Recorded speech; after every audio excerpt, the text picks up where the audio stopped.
N'oubliez pas vos vaccins avant d'écouter Crash ton venin avec Coro et Tafit. Les personnalités viennent vider leur sac sur IRM.radio tous les mardis à 11 h. Dans Crash ton venin, IRM scanne ta grogne. IRM scanne ta vie. IRM.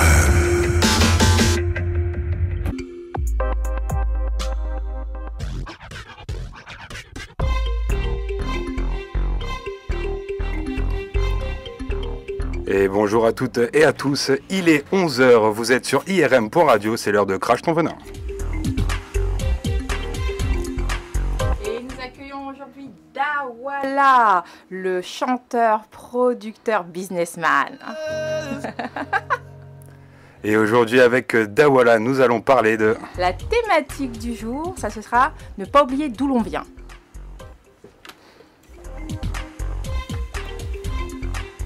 Dawala, ça va? Ça va bien. Tranquille. Merci pour l'invitation. Ben, merci à toi d'être présent. Hein. Ouais, ça fait longtemps que je rappe plus. Hein.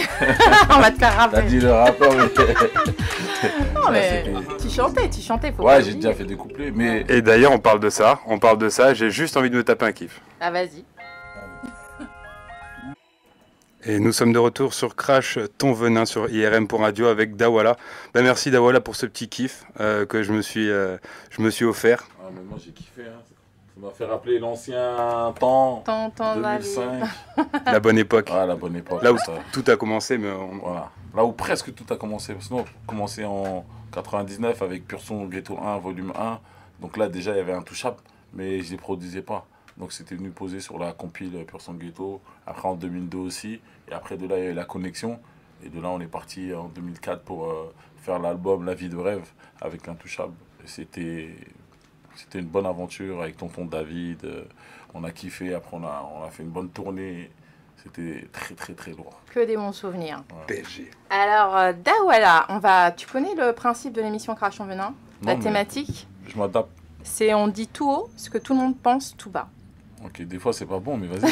Alors, mais là, il n'y a pas le choix, il n'y a pas de joker possible. Vas-y, y a pas de problème. Donc, on va commencer à parler. Toi, bon, alors Dawala, de ton vrai nom, Badiri Diakité. Badiri, Dak- Dadia. Dadia, alors vas-y. J'ai deux prénoms, en fait.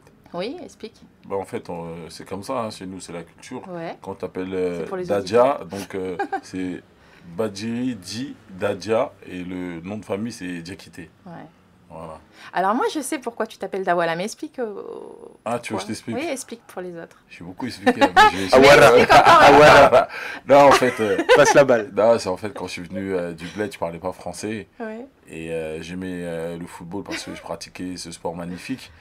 Et quand je jouais avec les amis du quartier, et à chaque fois, ils gardaient trop le ballon, ils aimaient trop dribbler. Et je disais à Wara, Wara. Donc, tu sais, dans les quartiers, on aime bien donner des étiquettes. Donc, ils ont pris les premiers noms, c'est Da. Et après, ils ont mis Wara, Wara, parce que c'est Dawara. Et comme je m'appelle Dadia, ils ont fait Dawara. Donc, c'est pour ça qu'on m'appelle Dawala, en fait. En fait, Passe ils la balle. essayaient de parler soninké. Voilà, ils ont essayé de parler soninké. C'est un mix de soninké, en fait, verlan, en fait. Ah ouais, voilà. Voilà. C'est remixé. Ah, c'est comme ça, c'est le quartier. J'ai un ami aussi, une fois, on était au foyer, et il a vu un rat, il a voulu toucher, on lui a dit arrête, tu vas attraper une maladie. Le lendemain, on l'appelait maladie. Maladie, non. Jusqu'à maintenant, là, il s'appelle maladie. Ah, le pauvre. Maladie, quoi. C'est moi, je l'ai baptisé. Oh là là. C'est moi qui l'ai baptisé, et moi, c'est un bon ami. C'est pour dire, dans le quartier, voilà, il y a des Il n'y a bonnes pas un choses. pote qui s'appelle Cocu ou il y a Non, pas, non, Bon, là, alors, non. toi, ça y est, tu C'est commences. rare. C'est flingueur, peut-être, parce qu'après, Flingueur. quand t'es cocu, tu veux. Là, je regarde. Tonton flingueur. Non, voilà, le quartier, c'est ça. Hein. Il y a des bons moments, il y a des moments, voilà, c'est difficile, mais franchement, il y a des bons moments dans les quartiers, c'est ça aussi qui est... D'accord. Et est-ce que tu es né en France? Oui, je suis né en France, Tu es Paris né en 12. France, mais tu disais que tu parlais pas français. Alors, explique-nous un peu. Bah, en fait, à l'âge d'1 an, tu parles pas, en fait. Oui, Donc, moi, je suis reparti au bled à l'âge d'1 an. d'accord. Donc, je vois rien, il n'y a pas de couleur. Mhm. Donc, après, j'ai grandi là-bas. Oui, Donc, je parlais pas français. ok. Parce que moi, j'ai grandi dans le village, Dans quel village? à Nioro. C'est Nioro. entre la Mauritanie et le Mali, mais c'est dans le Mali, en fait. C'est C'est dans la le Mali. frontière de la Mauritanie. Et après, C'est vers le nord. Ouais, non, pas vers le nord. Après, à l'âge de 11 ans, je suis venu ici. Donc, Oui. quand t'es né à 1 an et tu vois rien du tout d'autre que, par exemple, dans un village, tu grandis là-bas, quand tu reviens En France, en France, t'as découvert les Blancs, j'ai vu dans déjà, les j'ai interviews. pris une claque déjà quand je suis arrivé parce que j'étais en boubou, je suis arrivé à T'as eu Charles de froid. Gaulle. C'était en hiver, j'ai pris une claque de malade. Tu m'étonnes. Après Attends, ça, t'avais pas de manteau, t'avais pas de blouson, t'avais rien. non, T'arrives en mais bout. même si j'avais un blouson, ça ne sert à rien. C'est Tu sais, le pôle Nord ici. quand t'as jamais été frappé par le froid, quand t'arrives, Tu connais pas, tu connais pas, c'est chaud. Déjà que nous, on y est, on est habitué, on s'y habitue toujours pas. Et j'ai grandi juste à côté, dans le 18e, à rue d'Hauteville, quand je suis arrivé. Et de rue d'Hauteville du 18e, après je suis parti dans le 19e. Mais sinon j'étais juste à côté. Donc t'as grandi dans Paris. Ouais, j'ai grandi dans Paris. T'as des frères et sœurs? Oui, j'ai des frères et sœurs. C'est une grande fratrie? Ouais, on est beaucoup. Plus ou moins? Ouais, Ah non, mais attends. à la base, c'est- nous, en fait, à la base, on est des Peuls, parce que Diakité Kaba, c'est des Peuls, mais on a grandi à Nioro. Nioro, c'est le village où j'ai grandi. C'est les Soninké, et on est resté 3 générations. Donc, D'accord. automatiquement, on est des Soninké. Mais à la base, on est des Peuls, parce que moi, ma mère, c'est une Ba. Donc, Et juste Donc, pour les personnes qui nous écoutent, Peul, ça veut dire? En fait, il y a plusieurs ethnies. D'accord. C'est les comme ethnies, on ouais. disait avec une ethnie. Voilà. la dernière fois C'est les avec nomades. Siaka Toupouré. Ceux qui font du business, qui tournent partout. Des Peuls, il y en a en Guinée, il y en a en Côte d'Ivoire. Les Soninké, il y en a partout, au Sénégal, Oui, en au Sénégal. Mauritanie. D'accord. Voilà, il y en a un peu partout. Et comment s'est passée ton adaptation en France? Bah, c'était ici. Il y a eu le sport qui t'a beaucoup aidé Ouais, le pour sport. communiquer? Le sport, c'est un vecteur où aujourd'hui, il n'y a pas besoin de parler la langue. Et ça m'a beaucoup aidé au niveau même de ma carrière, en vérité, le sport. Ça m'a permis de m'adapter. Et je me rappelle, il y a un grand de mon quartier, il a vu que je jouais bien au ballon, il m'a ramené. Il m'a ramené dans un club de foot qui s'appelait VS Saint-Georges. Oui. Et j'ai eu ma première licence. Et de là, j'ai pu m'adapter avec les gens. Et en même temps, quand je suis venu ici, j'apprenais déjà à parler français dans les écoles perf. Mais à l'école, ce que je voulais savoir, c'était dans une école publique ou directement Non, en dans fait, une quand classe t'arrives, après moi, quand je suis arrivé, j'étais un peu malade. Donc j'avais du krabat. Des krabas, c'est ce qu'on attrape. Oui, on se des gratte tout ça. plaques. Donc je suis resté un peu longtemps à l'hôpital pendant un an. Déjà, j'ai perdu du temps. Après, je suis parti dans une école. Dans l'école, il y avait un truc qui s'appelle perfectionnement. C'est pour apprendre à parler, en fait, ou les gens qui sont en difficulté. Une classe spéciale? Voilà, donc déjà, je suis rentré, Ouais. je suis rentré dans la difficulté. Cache-le Avec dans le les bain. gens déjà qui étaient en difficulté, moi Donc j'étais en tu dois te difficulté. sortir de la J'ai dû difficulté. apprendre à parler bien français. Et après, donc, comme j'ai pris du retard, donc j'ai enchaîné direct. J'ai pas pu faire des études. J'ai commencé par des stages. J'étais carreleur, peintre. Après, j'étais dans un centre dans le 78, opéré en Yvelines, à côté de Rambouillet. À la suite de ça, je suis parti passer mon CAP à Chartres, vers Chartres là-bas. CAP2. Là-bas, CAP d'installateur sanitaire de plombier. D'accord. De là, j'ai eu ça. J'ai réussi à avoir mon permis à 18 ans. Après, je suis parti à l'armée. En fait, t'es multicasquette. Voilà, après, je suis parti à l'armée pendant un an. J'ai fait mes classes à Reims. Après, je suis parti à Toulouse. Non, à Nancy, à Toul-Rosière, ça s'appelle en fait. Je suis resté un an là-bas, j'étais les pompiers. J'ai eu mon poids lourd. Quand je suis sorti, j'étais. Ah, t'as passé ton parlo Ouais, parlo chez mon les poids lourd, pompiers? j'ai passé. On était affecté à l'armée de l'air. Donc, moi, j'ai passé mon poids lourd. J'étais Poids lourd chauffeur. pour être affecté à l'armée de l'air? Ouais, non, moi j'ai eu mon Ah. poids lourd là-bas. Après, l'armée de l'air, il y a plusieurs fonctions, mais moi j'étais j'étais chez les pompiers en fait.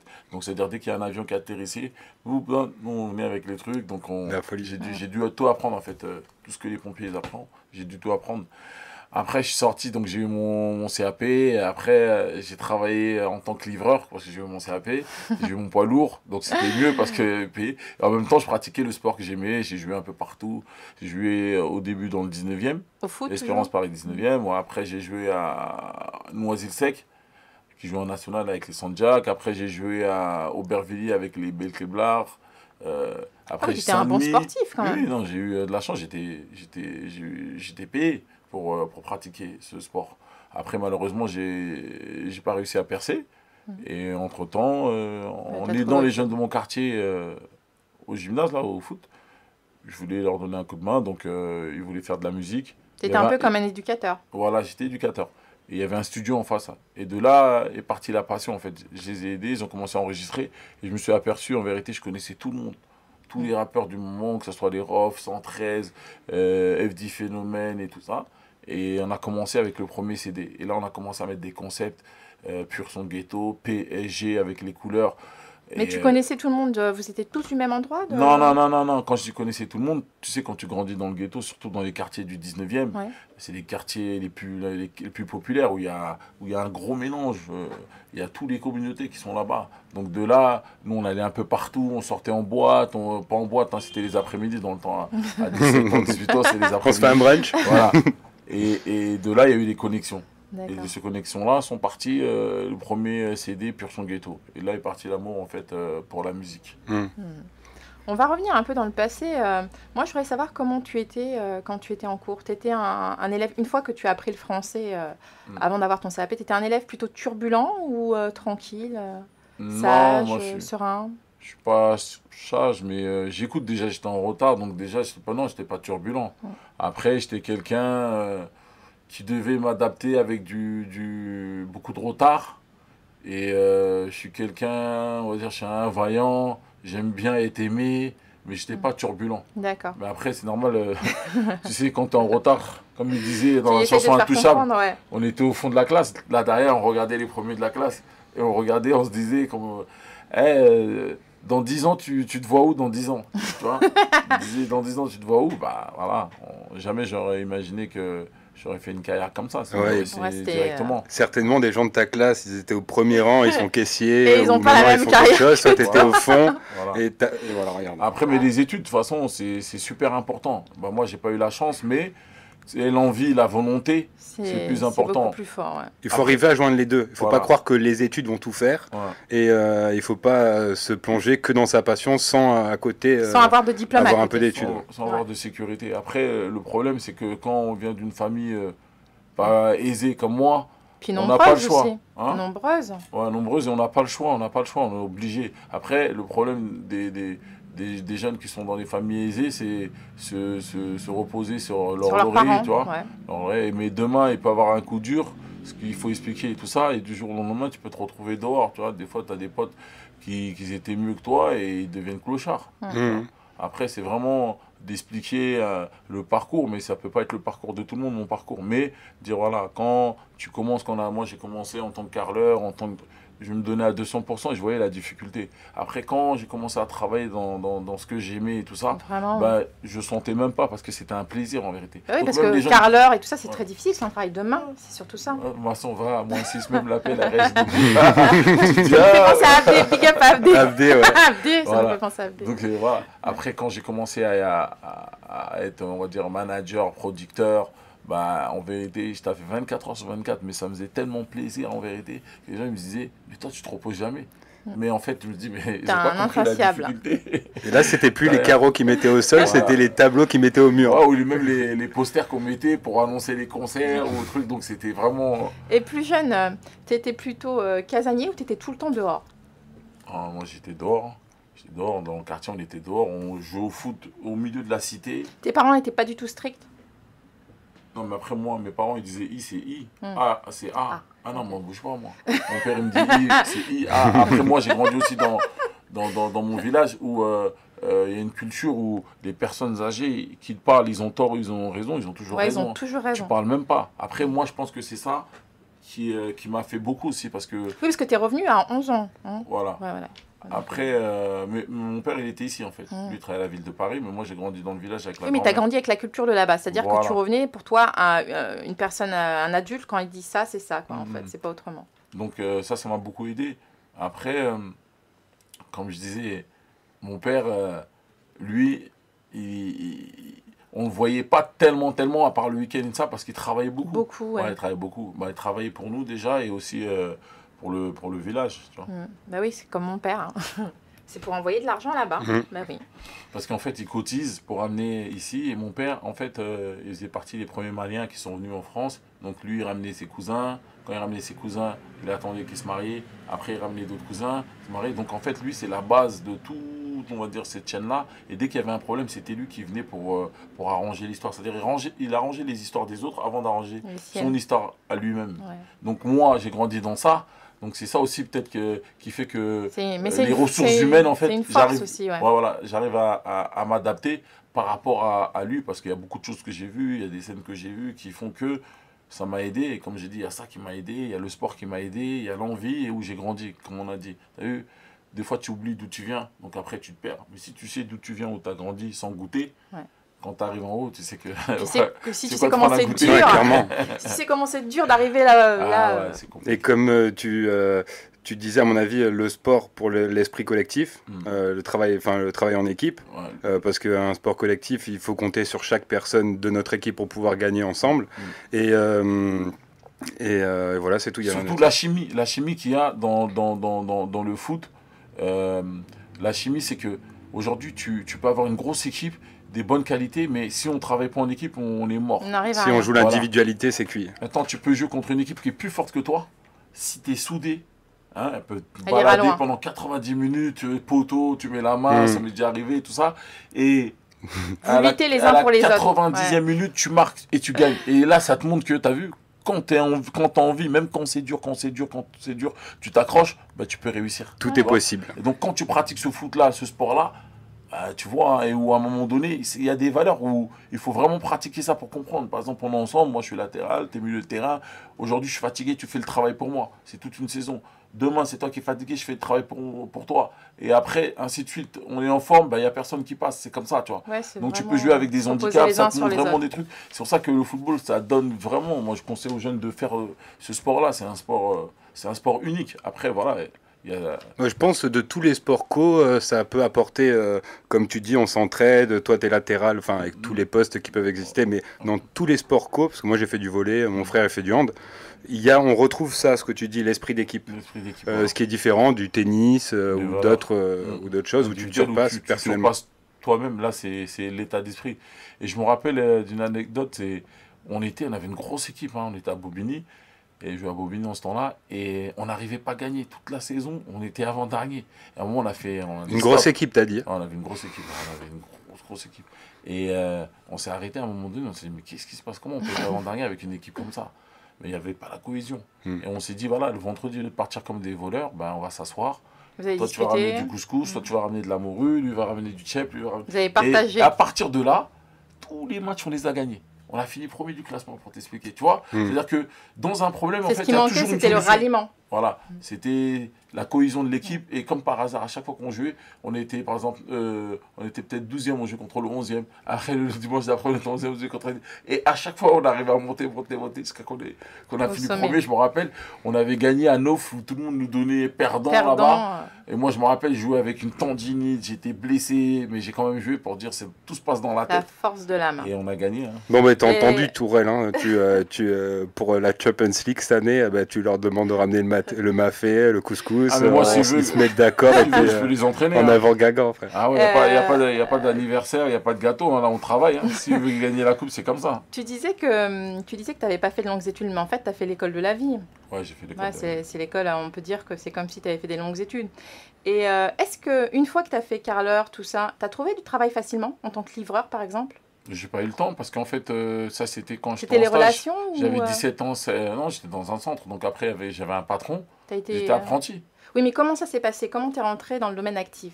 Parce qu'il y a pas mal de jeunes aujourd'hui, des enfants d'immigrés qui font de longues études, par exemple. Moi, je n'ai pas fait d'études, donc à partir de 17 ans, je suis venu, j'étais Et même quand apprenti. tu ne fais pas d'études, dans les banlieues, il y a des gens qui font des CAP et qui n'arrivent pas à se faire embaucher ou recruter. Donc je me demandais comment toi tu avais fait pour pouvoir... moi, j'étais déjà dans un centre. Donc dans un centre, il y a plus de facilité de travailler avec les patrons. Donc j'ai eu la chance d'avoir des éducateurs déjà, je les remercie, qui m'ont bien éduqué. Et après ça, normalement, quand tu es motivé, quand tu es motivé, tu prépares ton CV. En plus, ça, c'est plombier, c'est demandé. Après, ça dépend des corps de métier. Voilà, c'est des corps de métier difficiles. Tu penses que les jeunes, du coup, ils s'investissent pas à fond? Maçonnerie, plombier, peintre, il y a toujours moyen. Et en plus, tu peux même être ton propre patron. Même poids lourd. Hein. Voilà. Ton poids lourd. Après, dans poids lourd, c'est du pain béni, ça. Ouais, il y a toujours du taf là-dedans. Il y a toujours du taf.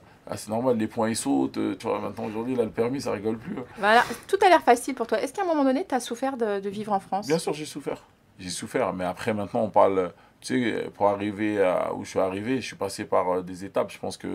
Il y a beaucoup de gens aujourd'hui qui aimeraient prendre ma place, mais si tu rentres dans mon corps, tu résistes même pas 2 secondes, tu sors, tu vomis. Parce qu'on a vu des trucs atroces. Et ça a été la difficulté, tu vois. Mais c'est pas ce qu'on retient quand on me voit, c'est sûr. Quand tu me vois avec le Et sourire. quel genre de truc crash, hein, parce que l'émission c'est crash ton venin. Ah, mais il y a des choses qu'on peut pas parler. Ouais, aussi. après, si On c'est parle de sexuel. crimes, on parle de crimes, on parle de trucs atroces, on peut pas parler de ça. Ah ouais, là, c'est compliqué. Ouais, Quand tu si grandis t'as dit dans le t'as ghetto, craché, crime, t'as craché. voilà, si Ça y on est, parle c'est de dit. ghetto, il y a eu de la difficulté, Ouais. il y a eu des moments, on va pas, comme tu as dit, crache ton venin, il y a des moments où il y a du racisme, tu sais, quand t'es Mais il y en a arrivé, quand toujours, tu- hein. Non, mais c'est pour Ouais. t'expliquer. Là, il y en a moins aujourd'hui que Oh, avant. on va en reparler tout à l'heure. Et pour moi, il y en a un peu moins. C'est plus, c'est moins camouflé qu'avant. Ah oui, parce que les jeunes d'aujourd'hui n'ont pas leur langue dans leur poche aussi. Ouais, mais moi, je me rappelle, tu vois, les difficultés, c'est que à la base, quand tu viens quelque part, il faut essayer de t'adapter. T'as vu. On ne dit pas que. Après, s'il y a de l'hypocrisie, quand tu viens, tu dis oui, toi, tu es français. Moi, je peux pas dire je suis pas français, je suis français. Moi, je me comporte comme un français. Mais tu t'oublies pas. Je suis un français, mais parfois, les gens me font rappeler que je suis pas français. Mais moi, j'ai fait l'armée, donc j'ai donné un an de ma vie. À la France. Donc tu te considères comme français. Bah, sinon, j'aurais pas fait l'armée. Quand Mais il y tu en fais a qui l'armée- le font parce ils étaient obligés ou toi, Ouais, mais de toute façon, mais moi j'étais obligé, si on m'aurait donné le choix, j'aurais pas fait. Voilà. T'as peur- Ah non, non, mais après, sans mentir, si on se regarde en face, on se dit la vérité, l'armée m'a changé.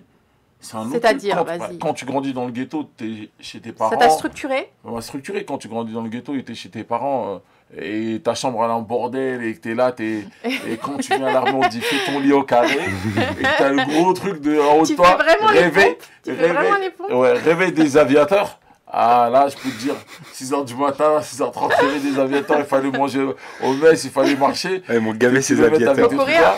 Ah, là, tu deviens un vrai, hein, c'est fini, il n'y a plus papa, maman. Non, l'armée, franchement, si on se dit la forgé. vérité, l'armée m'a forgé. Quand je suis sorti de là-bas, j'étais carré. J'étais carré. De l'armée est sorti le Wati Boss. Voilà, carré. Bim. Même là-bas, j'ai eu des problèmes. C'est pour t'expliquer, en fait, dans la vie, tu as des problèmes personnels, tu as des problèmes dans la vie. Et des fois, tu vas voir des gens, ils vont avoir des réactions bizarres. Qu'est-ce que tu as eu comme problème dans l'armée? À l'armée. Crash. Ouais.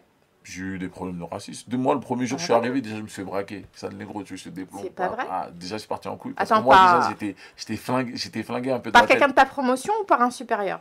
Non, quelqu'un de la promotion, en fait, il y a plusieurs promotions. Oui. Explique-nous un petit peu.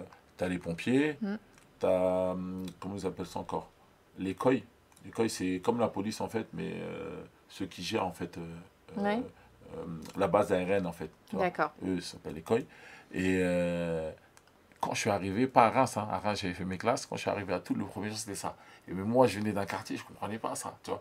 Et donc, je voulais pas lâcher l'affaire. Et après, je T'avais la suis parti tête voir dure. mon supérieur, et j'en avais parlé. Et il m'a dit, ouais, t'inquiète, donc tu connais le SEVI. Bon, vas-y, oublie tout ça. Et moi, j'étais teigneux. Moi, j'avais pas compris la vie encore. J'avais pas compris.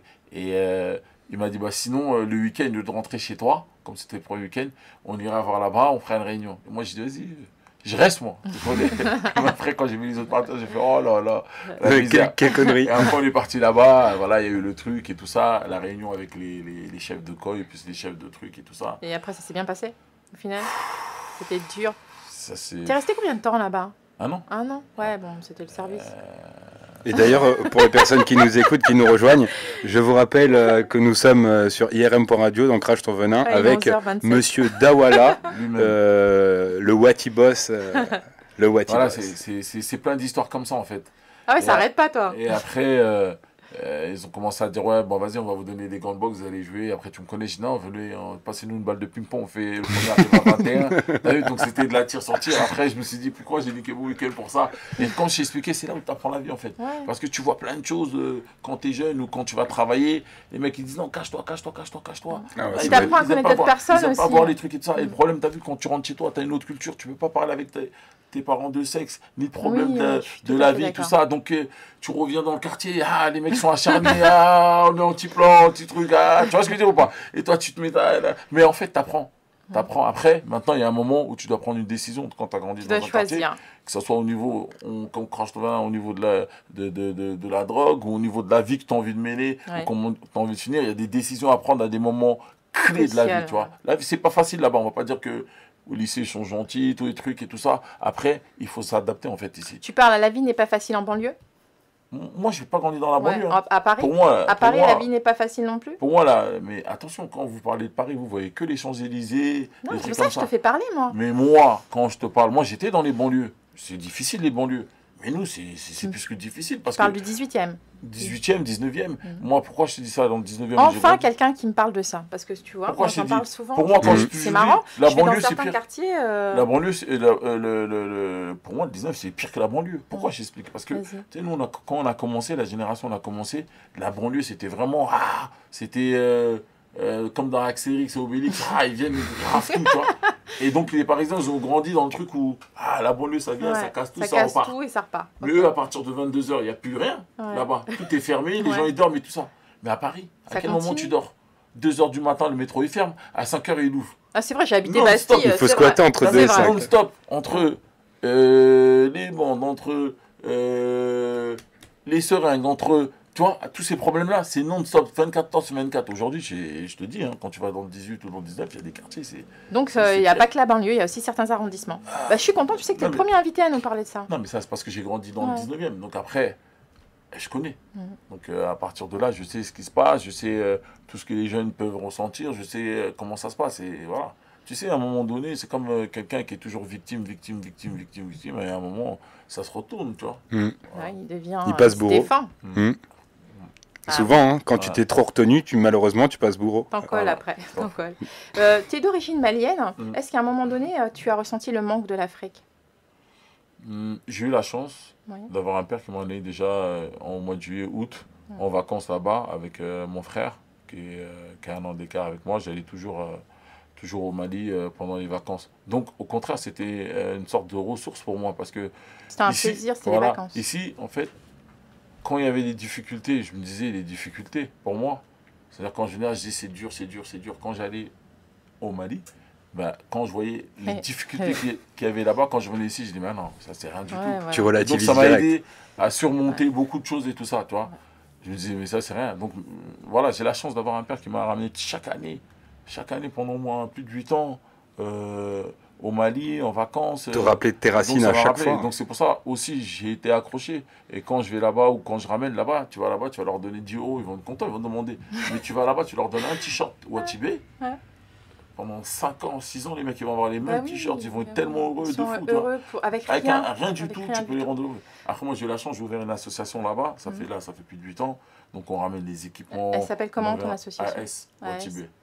Donc on ramène des équipements. Des kilos pour l'équipe nationale. On a ramené aussi pour tout le Mali en fait. On a donné à la fédération malienne, donc j'ai eu la chance aussi d'être ambassadeur.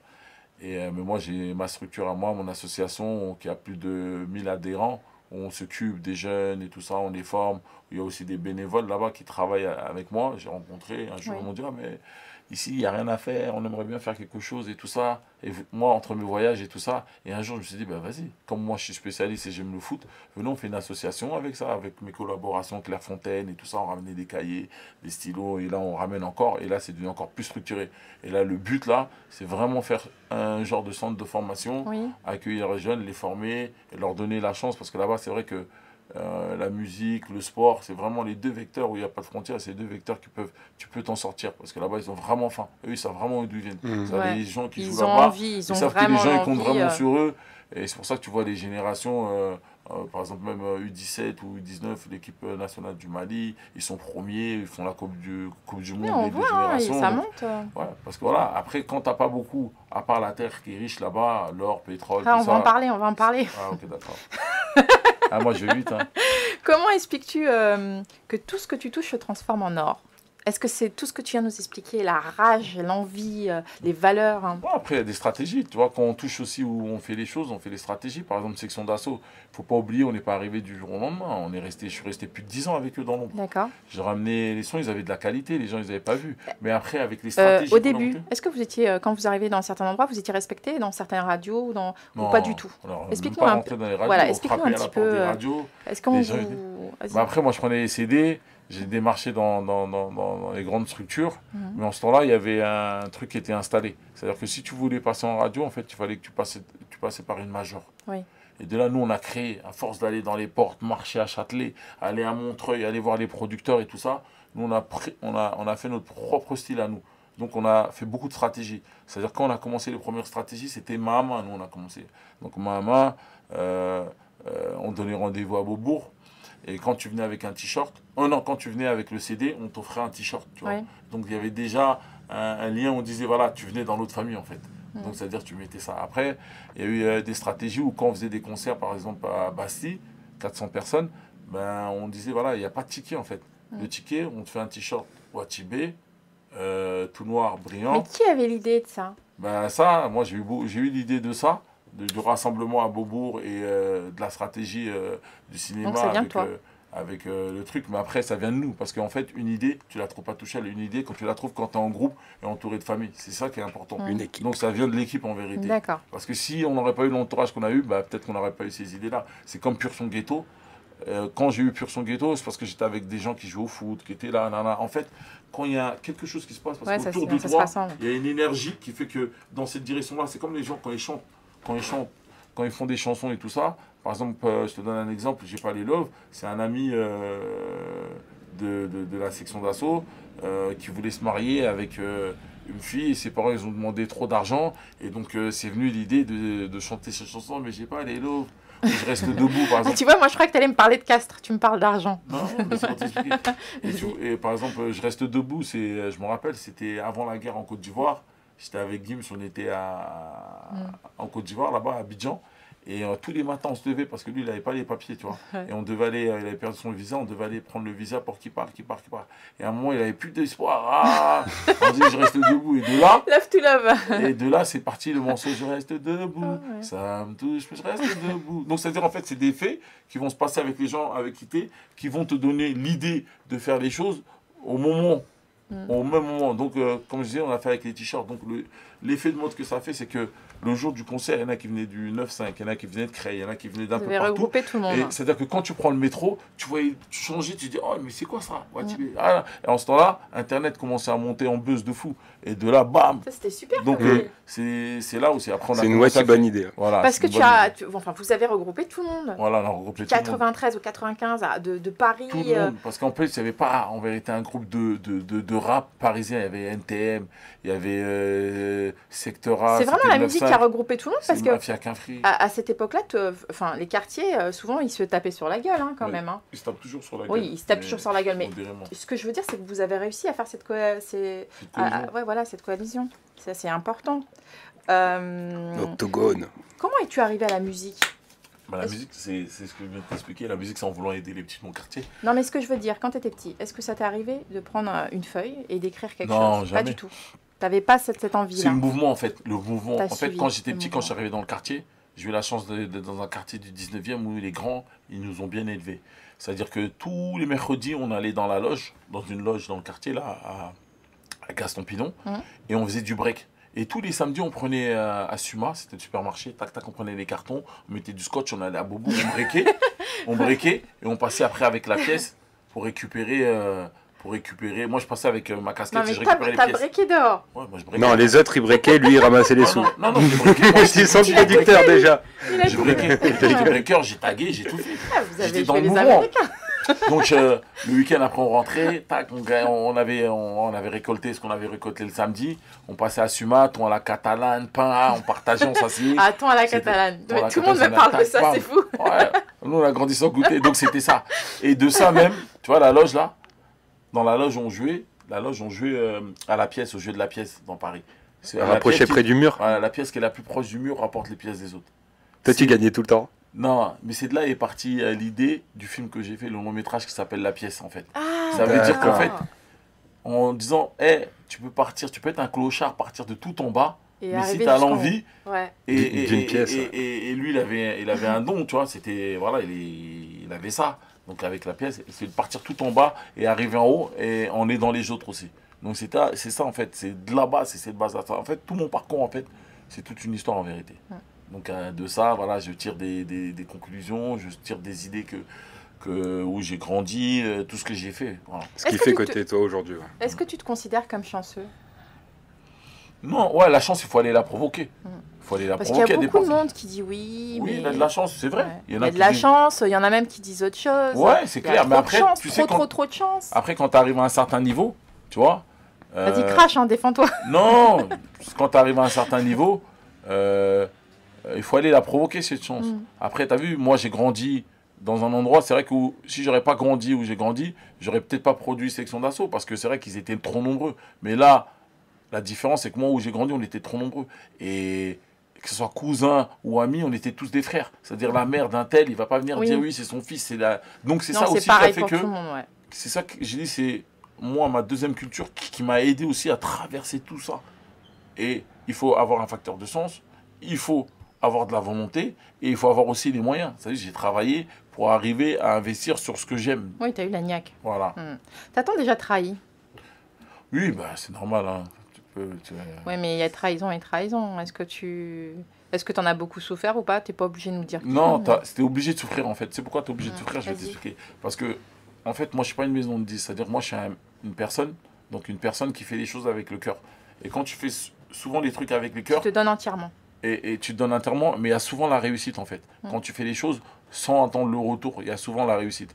Mais le facteur chance, voilà, comme tu dis, voilà, entre guillemets. Chance, voilà, le facteur chance. Après maintenant, quand tu fais les choses avec le cœur, quand il y a des problèmes, bah en fait, il n'y a pas de mur. C'est toi qui reçois tout. C'est pas comme si tu travailles pour quelqu'un. Par exemple, si je travaille pour quelqu'un, la personne a le trahi, bah tant pis, tu vois, c'est le mur, c'est pas toi. Tu te dis, ah ouais, il a fait n'importe quoi. Mais quand ça vient et que tu as fait des trucs avec amour, tu as travaillé pendant des années et tu as fait tout ce qu'il faut pour arriver à un certain niveau et tu connais pas en fait l'envers du décor, tu prends des coups, mais c'est à l'intérieur en fait. C'est-à-dire que tu ne le vois pas, c'est des coups à l'intérieur. Toi-même, tu ne sais même pas quel c'est que tu as. Mais tu sais que tu as mal, mais tu ne sais pas exactement où. Tu vois, ça t'a blessé. Donc, quoi. Voilà, c'est des trucs qui blessent, c'est normal. Est-ce que le succès, ça t'a fait perdre la sincérité des gens autour de toi? Ou tu ne penses pas? Non. Non. Après, il y en a peut-être qui peuvent craindre de me dire des vérités. Choses. Mais la plupart des gens qui sont avec moi, ce qui est bien avec moi, c'est que je donne la chance à tout le monde, j'écoute tout le monde. Et ils sont restés eux-mêmes? Ouais, il y en a qui sont restés eux-mêmes. Après, j'écoute. Il y en a. Donc il y en a qui sont pas restés. Ouais, mais après, c'est la vie, c'est comme ça. Il y en a qui restent, il y en a qui restent pas. Ça fait partie de la vie. Hein. Ouais. Et non, j'écoute. Et j'écoute même les critiques. C'est-à-dire que quand on va me dire une critique, moi, je suis un paro. Alors, tu es quelqu'un assez ouvert d'esprit. Ouais. Tu acceptes. Ouais, j'accepte. Je suis quelqu'un qui fait moi-même mon autocritique en fait. C'est comme le football, ça m'a beaucoup appris, t'as vu? Par exemple, quand je joue au football, j'arrive pas à faire ça. Bah, pendant l'entraînement, je fais que ça. Bah, c'est la même chose en fait. Ouais, donc t'es déjà difficile avec toi-même. Ouais. Tu t'imposes pas mal de choses. Ouais, donc quand on travaille avec toi, c'est normal au fond que tu puisses imposer des choses aussi. Après, c'est normal, les gens me critiquent, hein, mais moi, j'ai jamais dit, par exemple, je suis le meilleur, je suis le plus fort et tout ça. On dit que t'es dur, hein. On dit, t'as un surnom, c'est Sergent quand même. Tu te considères comme dur ou pas du tout? Ouais, tu bosses jamais. Jamais je peux me considérer comme Dieu. Jamais je vais me considérer comme Dieu. T'es strict, t'es dur? Non, pas du tout. Non, je suis pas strict. T'es dans le boulot. T'es un perfectionniste peut-être. Je dis la vérité. T'es un perfectionniste. Après, derrière, tu sais, quand t'es patron de quelque chose, bah, derrière, quand ça s'écroule, c'est toi qui t'écroules en vérité. Ah, bien sûr. Parce que moi, le bateau, je suis le capitaine. Ouais. T'as vu le Titanic, hein, tout le monde parle. Le boss, il dit, ah, je vais m'enterrer avec mon bateau. C'est comme ça, tu vois. Comment tu choisis les gens que tu produis? Soit parce que j'aime bien, parce que DRY, lui, j'aimais bien, franchement, Intouchable, j'aimais bien ce qu'il faisait. C'était vraiment. C'est le kiff du moment, c'est ce que tu ressens, toi. Ouais. T'es quelqu'un d'instinctif? Ouais, après, je regarde aussi le potentiel des fois. Parce que la musique, en fait, elle a changé. C'est plus la musique d'avant. Aujourd'hui, la musique, c'est devenu un peu le McDonald's. Ouais, je suis d'accord avec toi. Hein. Donc là, il faut bien choisir son menu, bien choisir, tu vois. Et non, je regarde les qualités. Après, j'ai pas toujours raison. Parce qu'en vérité, là, on regarde Dawa. Sur 5-6 projets que j'ai fait, ça a explosé et tout ça. Mais j'en ai fait 50. Oui, t'en as fait plein des projets. Voilà, c'est d'avoir la force déjà de faire les projets. Après, c'est normal que les gens ils peuvent te jalouser, ils disent oui, ceci, cela. Tu ne peux pas être parfait en vérité. Tu ne peux pas plaire à tout le monde non plus. Hein. Après, c'est normal que j'ai des critiques. Si j'ai des critiques, c'est que c'est très très bien. C'est que ça parle de toi déjà. Ouais, c'est que je travaille. Ouais. Parce qu'en fait, si tu n'as pas de critique, c'est que tu fais rien du tout. Là, je fais ça, je fais un projet. J'ai la chance d'avoir beaucoup de gens qui m'aiment bien aussi et tout ça. Et quand je me fais critiquer, ça me fait rien là. Ouais. Avant, peut-être, tu aurais pu me faire quelque chose parce que tu sais, quand tu rentres dans un game, tu n'as pas l'habitude. Dès que tu vois un truc, je suis passé par des étapes où j'ai dû annuler des concerts de première partie de Jay-Z. D'accord. Passé par des téléphones où j'ai passé par des étapes où Puff Daddy m'appelle sur mon téléphone, il me parle en anglais. Il vient de Bamako. Hein, ouais. Et là, what you boss, collaboration. Je dis, c'est qui tu m'appelles là encore là? Comment tu faisais? Il a raccroché au nez. Là, j'ai pas raccroché. Je dis, attends, il y a quelqu'un, il s'amuse, il me parle en anglais. Hello, c'est qui? Pif Daddy. Attends, tu lui passes direct quelqu'un? Après, il me passe, oui, allô, bonjour, c'est Pef Daddy, j'aimerais bien vous rencontrer aujourd'hui 5 sur les champs. C'est quel Pef Daddy? Pef Daddy des États-Unis, vous êtes sûr de vous? Ok, on va venir. Après, c'est une blague, c'est une blague. Vas-y, viens, on y va quand même. Arriver là, paf, Pef, il est devant nous. Tap, hello, what you boss? Est-ce qu'on pourrait dire que tu es quelqu'un de humble ou plutôt quelqu'un de timide, au fond? Peut-être avant, j'étais timide. Oui. Et ma timidité m'a permis, en vérité, d'observer, de regarder comment ça se passe. Parce qu'au début, moi, je suis quelqu'un, je suis timide, j'observe et tout ça. Et tous les travers que j'ai eus m'ont permis aujourd'hui de se dire, ah non, vas-y, je laisse ma timidité, je fais ce que j'ai envie de faire et tout ça. Et c'est ça qui m'a permis d'avancer, en vérité. Ouais. Par rapport aux déceptions que j'ai eues, par rapport aux gens que je respectais de fou, qu'à un moment donné, quelqu'un que tu vas respecter par son truc et tout ça, et tu vas avoir des phases qui vont te faire et tout ça, et ça va te changer en fait. Moi, je sais que j'ai changé. Déjà, à la base, avant, je parlais pas, parce que j'ai pas l'habitude de m'exprimer et tout ça. Et là, maintenant, tu parles trop. Non, à force de parler, je parle pas trop. J'essaye, en fait, d'expliquer mon parcours pour que les gens qui ont à peu près ce même parcours, le jour où ils arrivent à l'auteur où j'arrive, bah, pourront se dire, ah ouais, c'est arrivé à Dawa, il est parti à droite, il est parti à gauche. Voilà, nous, on n'a pas eu... moi, quand j'ai pris des coups, je les ai pris, et c'est les coups qui m'ont fait partir à droite et à gauche. Là, tu peux avoir quelqu'un qui a vécu dans ce milieu-là, avec peut-être la même situation familiale et tout ça, qui peut te donner des conseils par rapport à sa carrière. C'est énorme. Moi, je me rappelle, il y avait des gens qui avaient plus de 10 ans, 15 ans de carrière, quand j'allais les voir, ils me disaient, ah, mais tu nous payes, hein. Ah, ça se paye, hein. Ouais. Mais là, tu crois quoi, toi? Voilà, tu me payes. Après, je disais, non, laisse tomber, moi, je ne paye pas. C'est là, si. Ah, tu payes d'avoir sinon pas. Et c'est vrai que si j'aurais pu les payer, j'aurais payé parce que ça m'aurait évité beaucoup de séquelles. Mais moi, je t'ai demandé si tu étais timide ou humble, parce que je trouve qu'avec tout ce que tu fais, tu produis quand même pas mal de monde, tu te mets pas trop en avant, au final. Pourquoi? Bah, parce que c'est mon métier, déjà, à la base. Après, c'est vrai que là... Tu préfères être dans l'ombre maintenant? Non, même pas. À la base, je suis pas trop dans l'ombre quand même. On entend beaucoup parler quand même de moi. Oui, mais tu te mets pas en avant. Pas en tant qu'un rappeur. Parce qu'un producteur, c'est derrière. En fait, un producteur, c'est un père de famille. Un producteur, c'était là pour nettoyer les couches. Tu es là pour apprendre la vie à tes enfants, leur montrer ce qui est bon, ce qui est pas bon, tu vois. C'est ça un producteur. Et Maître Gims, il faisait souvent dans sa couche? Ouais, non. Ça, c'est ta fille. Non, ils faisaient pas. C'était des gens, quand je les ai connus, déjà ils étaient maigres, déjà. Là maintenant ils sont à l'aise, donc tu peux pas trop parler. Ah, moi je parle parce que je suis derrière le micro. Hein. C'est des gens, ils avaient faim, et ils ont grandi, on va dire dans les quartiers chics de Paris. Tu sais, Pigalle, Anvers, c'est pas 19, 18 Besbar même, 100, tu vois. Mais ils ont grandi dans des quartiers chics de Paris. C'est des parents d'immigrés qui sont venus en France pour réussir. Donc voilà, après, c'est vrai que où ils ont grandi, ça leur a beaucoup servi parce qu'aujourd'hui, ils ont réussi à intégrer le hip-hop underground et la variété. Exactement. Clairement. Et c'est eux qui ont ouvert les portes aux autres rappeurs pour qu'ils puissent rentrer en maison de disque. Parce qu'avant, quand nous on commençait, comme je t'ai expliqué, c'était fermé. Hein. Ouais, pour ça, ils n'avaient pas beaucoup de rappeurs. Hein. Quand nous, on est arrivé par la petite porte, on est arrivé avec vous passiez nulle part aussi. On passait nulle part, mais après...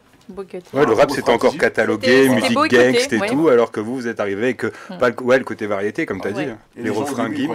Parce qu'après, nous, comme on l'a dit, c'est des stratégies qu'on fait ça. Le mouvement, le truc. Au début, les premiers CD qu'on a mis dans les bacs, les mecs, ils ont mis 3000. En fait, même pas 1 heure. En fait, ils n'ont pas eu le choix que de suivre. Voilà. C'est surtout ça. Voilà ça. Quand le peuple décide, t'es mort. T'es obligé de suivre. Et c'est la folie. Es-tu un sensible ou pas du tout? Comment ça, sensible ou pas? Sensible, vas-y. Tu es sensible ou pas du tout? Oh, je suis sensible. Tu es sensible. On dit que tu aimes vraiment beaucoup les femmes. C'est vrai ou pas? Tout le monde aime les femmes. Qui aime pas les femmes? On aime les femmes, mais après... Il y en a qui aiment les femmes, il y en a qui aiment beaucoup les femmes. Non, j'aime pas beaucoup les femmes. Déjà, j'aime beaucoup le travail. Oui. Après, tout travail mérite salaire, donc c'est normal. Ah, le travail des femmes. Non, et en plus, tu les payes. Il y a le travail. Il y a le travail où tu travailles et tout ça, et après voilà, tout le monde aime les femmes. Qui aime pas les femmes? Tu es un macho ou tu touches à tout à la maison? Non, je suis pas un macho, je touche pas à tout. J'ai été, on va dire, je suis comme mon, tu sais, mon père, en vérité, je suis à l'image de mon père. D'accord. Lui, il est arrivé, tac, il travaillait, il ramenait pour la famille, pour le bled, comme tu as dit et tout ça. Ouais. Et lui, il était là. Et sa femme a préparé à manger. C'est pas lui qui faisait la cuisine, c'est pas lui qui faisait ça, tu vois. Donc, il y avait chacun, en fait, Sa place. sa place dedans. Donc, voilà. Donc, tu es à l'ancienne. Je suis à l'ancienne. Mais après, maintenant, aujourd'hui, il n'y a pas besoin de faire de cuisine. Il y a des ordinateurs, tu mets ton temps et ils te sortent Tu commandes. ton chef, Uber Eats, tu vas au McDonald's, tu vas au grec à côté. C'est quand même pas pareil. Hein. C'est quand même pas Ouais, pareil. c'est vrai que quand tu fais quand tu fais à manger, quand tu as une femme qui te fait à manger par amour, c'est toujours meilleur. quand tu manges par amour, c'est pas la même chose. Que le surgelé. Aujourd'hui, voilà. Écoute bébé, ça existe encore les femmes qui cuisinent par amour. Ouais.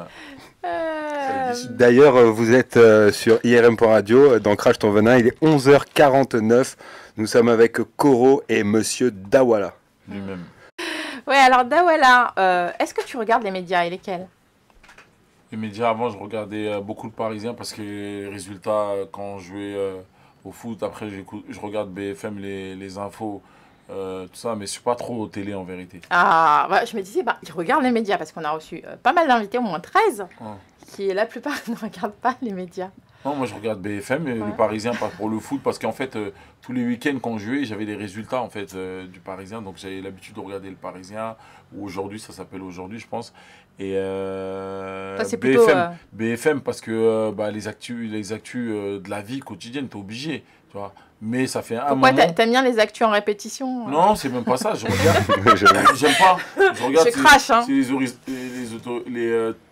Tous les nouvelles lois, elles passent par BFM. Toi, tu t'écoutes, tu regardes BFM, tu vois que voilà, tu n'as plus le droit de conduire parce que les vitres teintées, voilà, les flashs, maintenant c'est 80, c'est descendu à 60. Ouais, genre 20 minutes par Je sais jour. pas, c'était censé revenir à 90, et là ça reste à 80. C'est-à-dire si tu regardes pas les infos, là ça fait un moment que je regarde pas parce qu'avec tout le taf que j'ai à faire, mais si tu regardes pas ça, s'il y a des changements, t'es mort. Ouais, genre 20 minutes par jour, tu te dis je regarde ça, je me mets à jour quoi. Voilà, parce qu'aujourd'hui quand tu fais attraper, il n'y a plus de prévention. Hein. Ils veulent de la sanction, c'est la sanction. Avant, il y a eu beaucoup de prévention avec la police, aujourd'hui c'est la sanction. Fric, hein, c'est un peu ça. Hein. As-tu entendu parler du coup des propos de Lilian Thuram?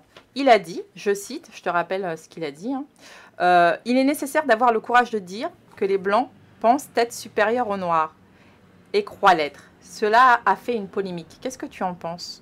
Déjà, moi, je suis gêné déjà quand je parle de blanc, noir. Tu sais, moi, j'ai grandi dans un quartier où il y a des blancs, noirs, tout ça. Après, tout le monde parle. Comme j'ai expliqué, on est dans un pays.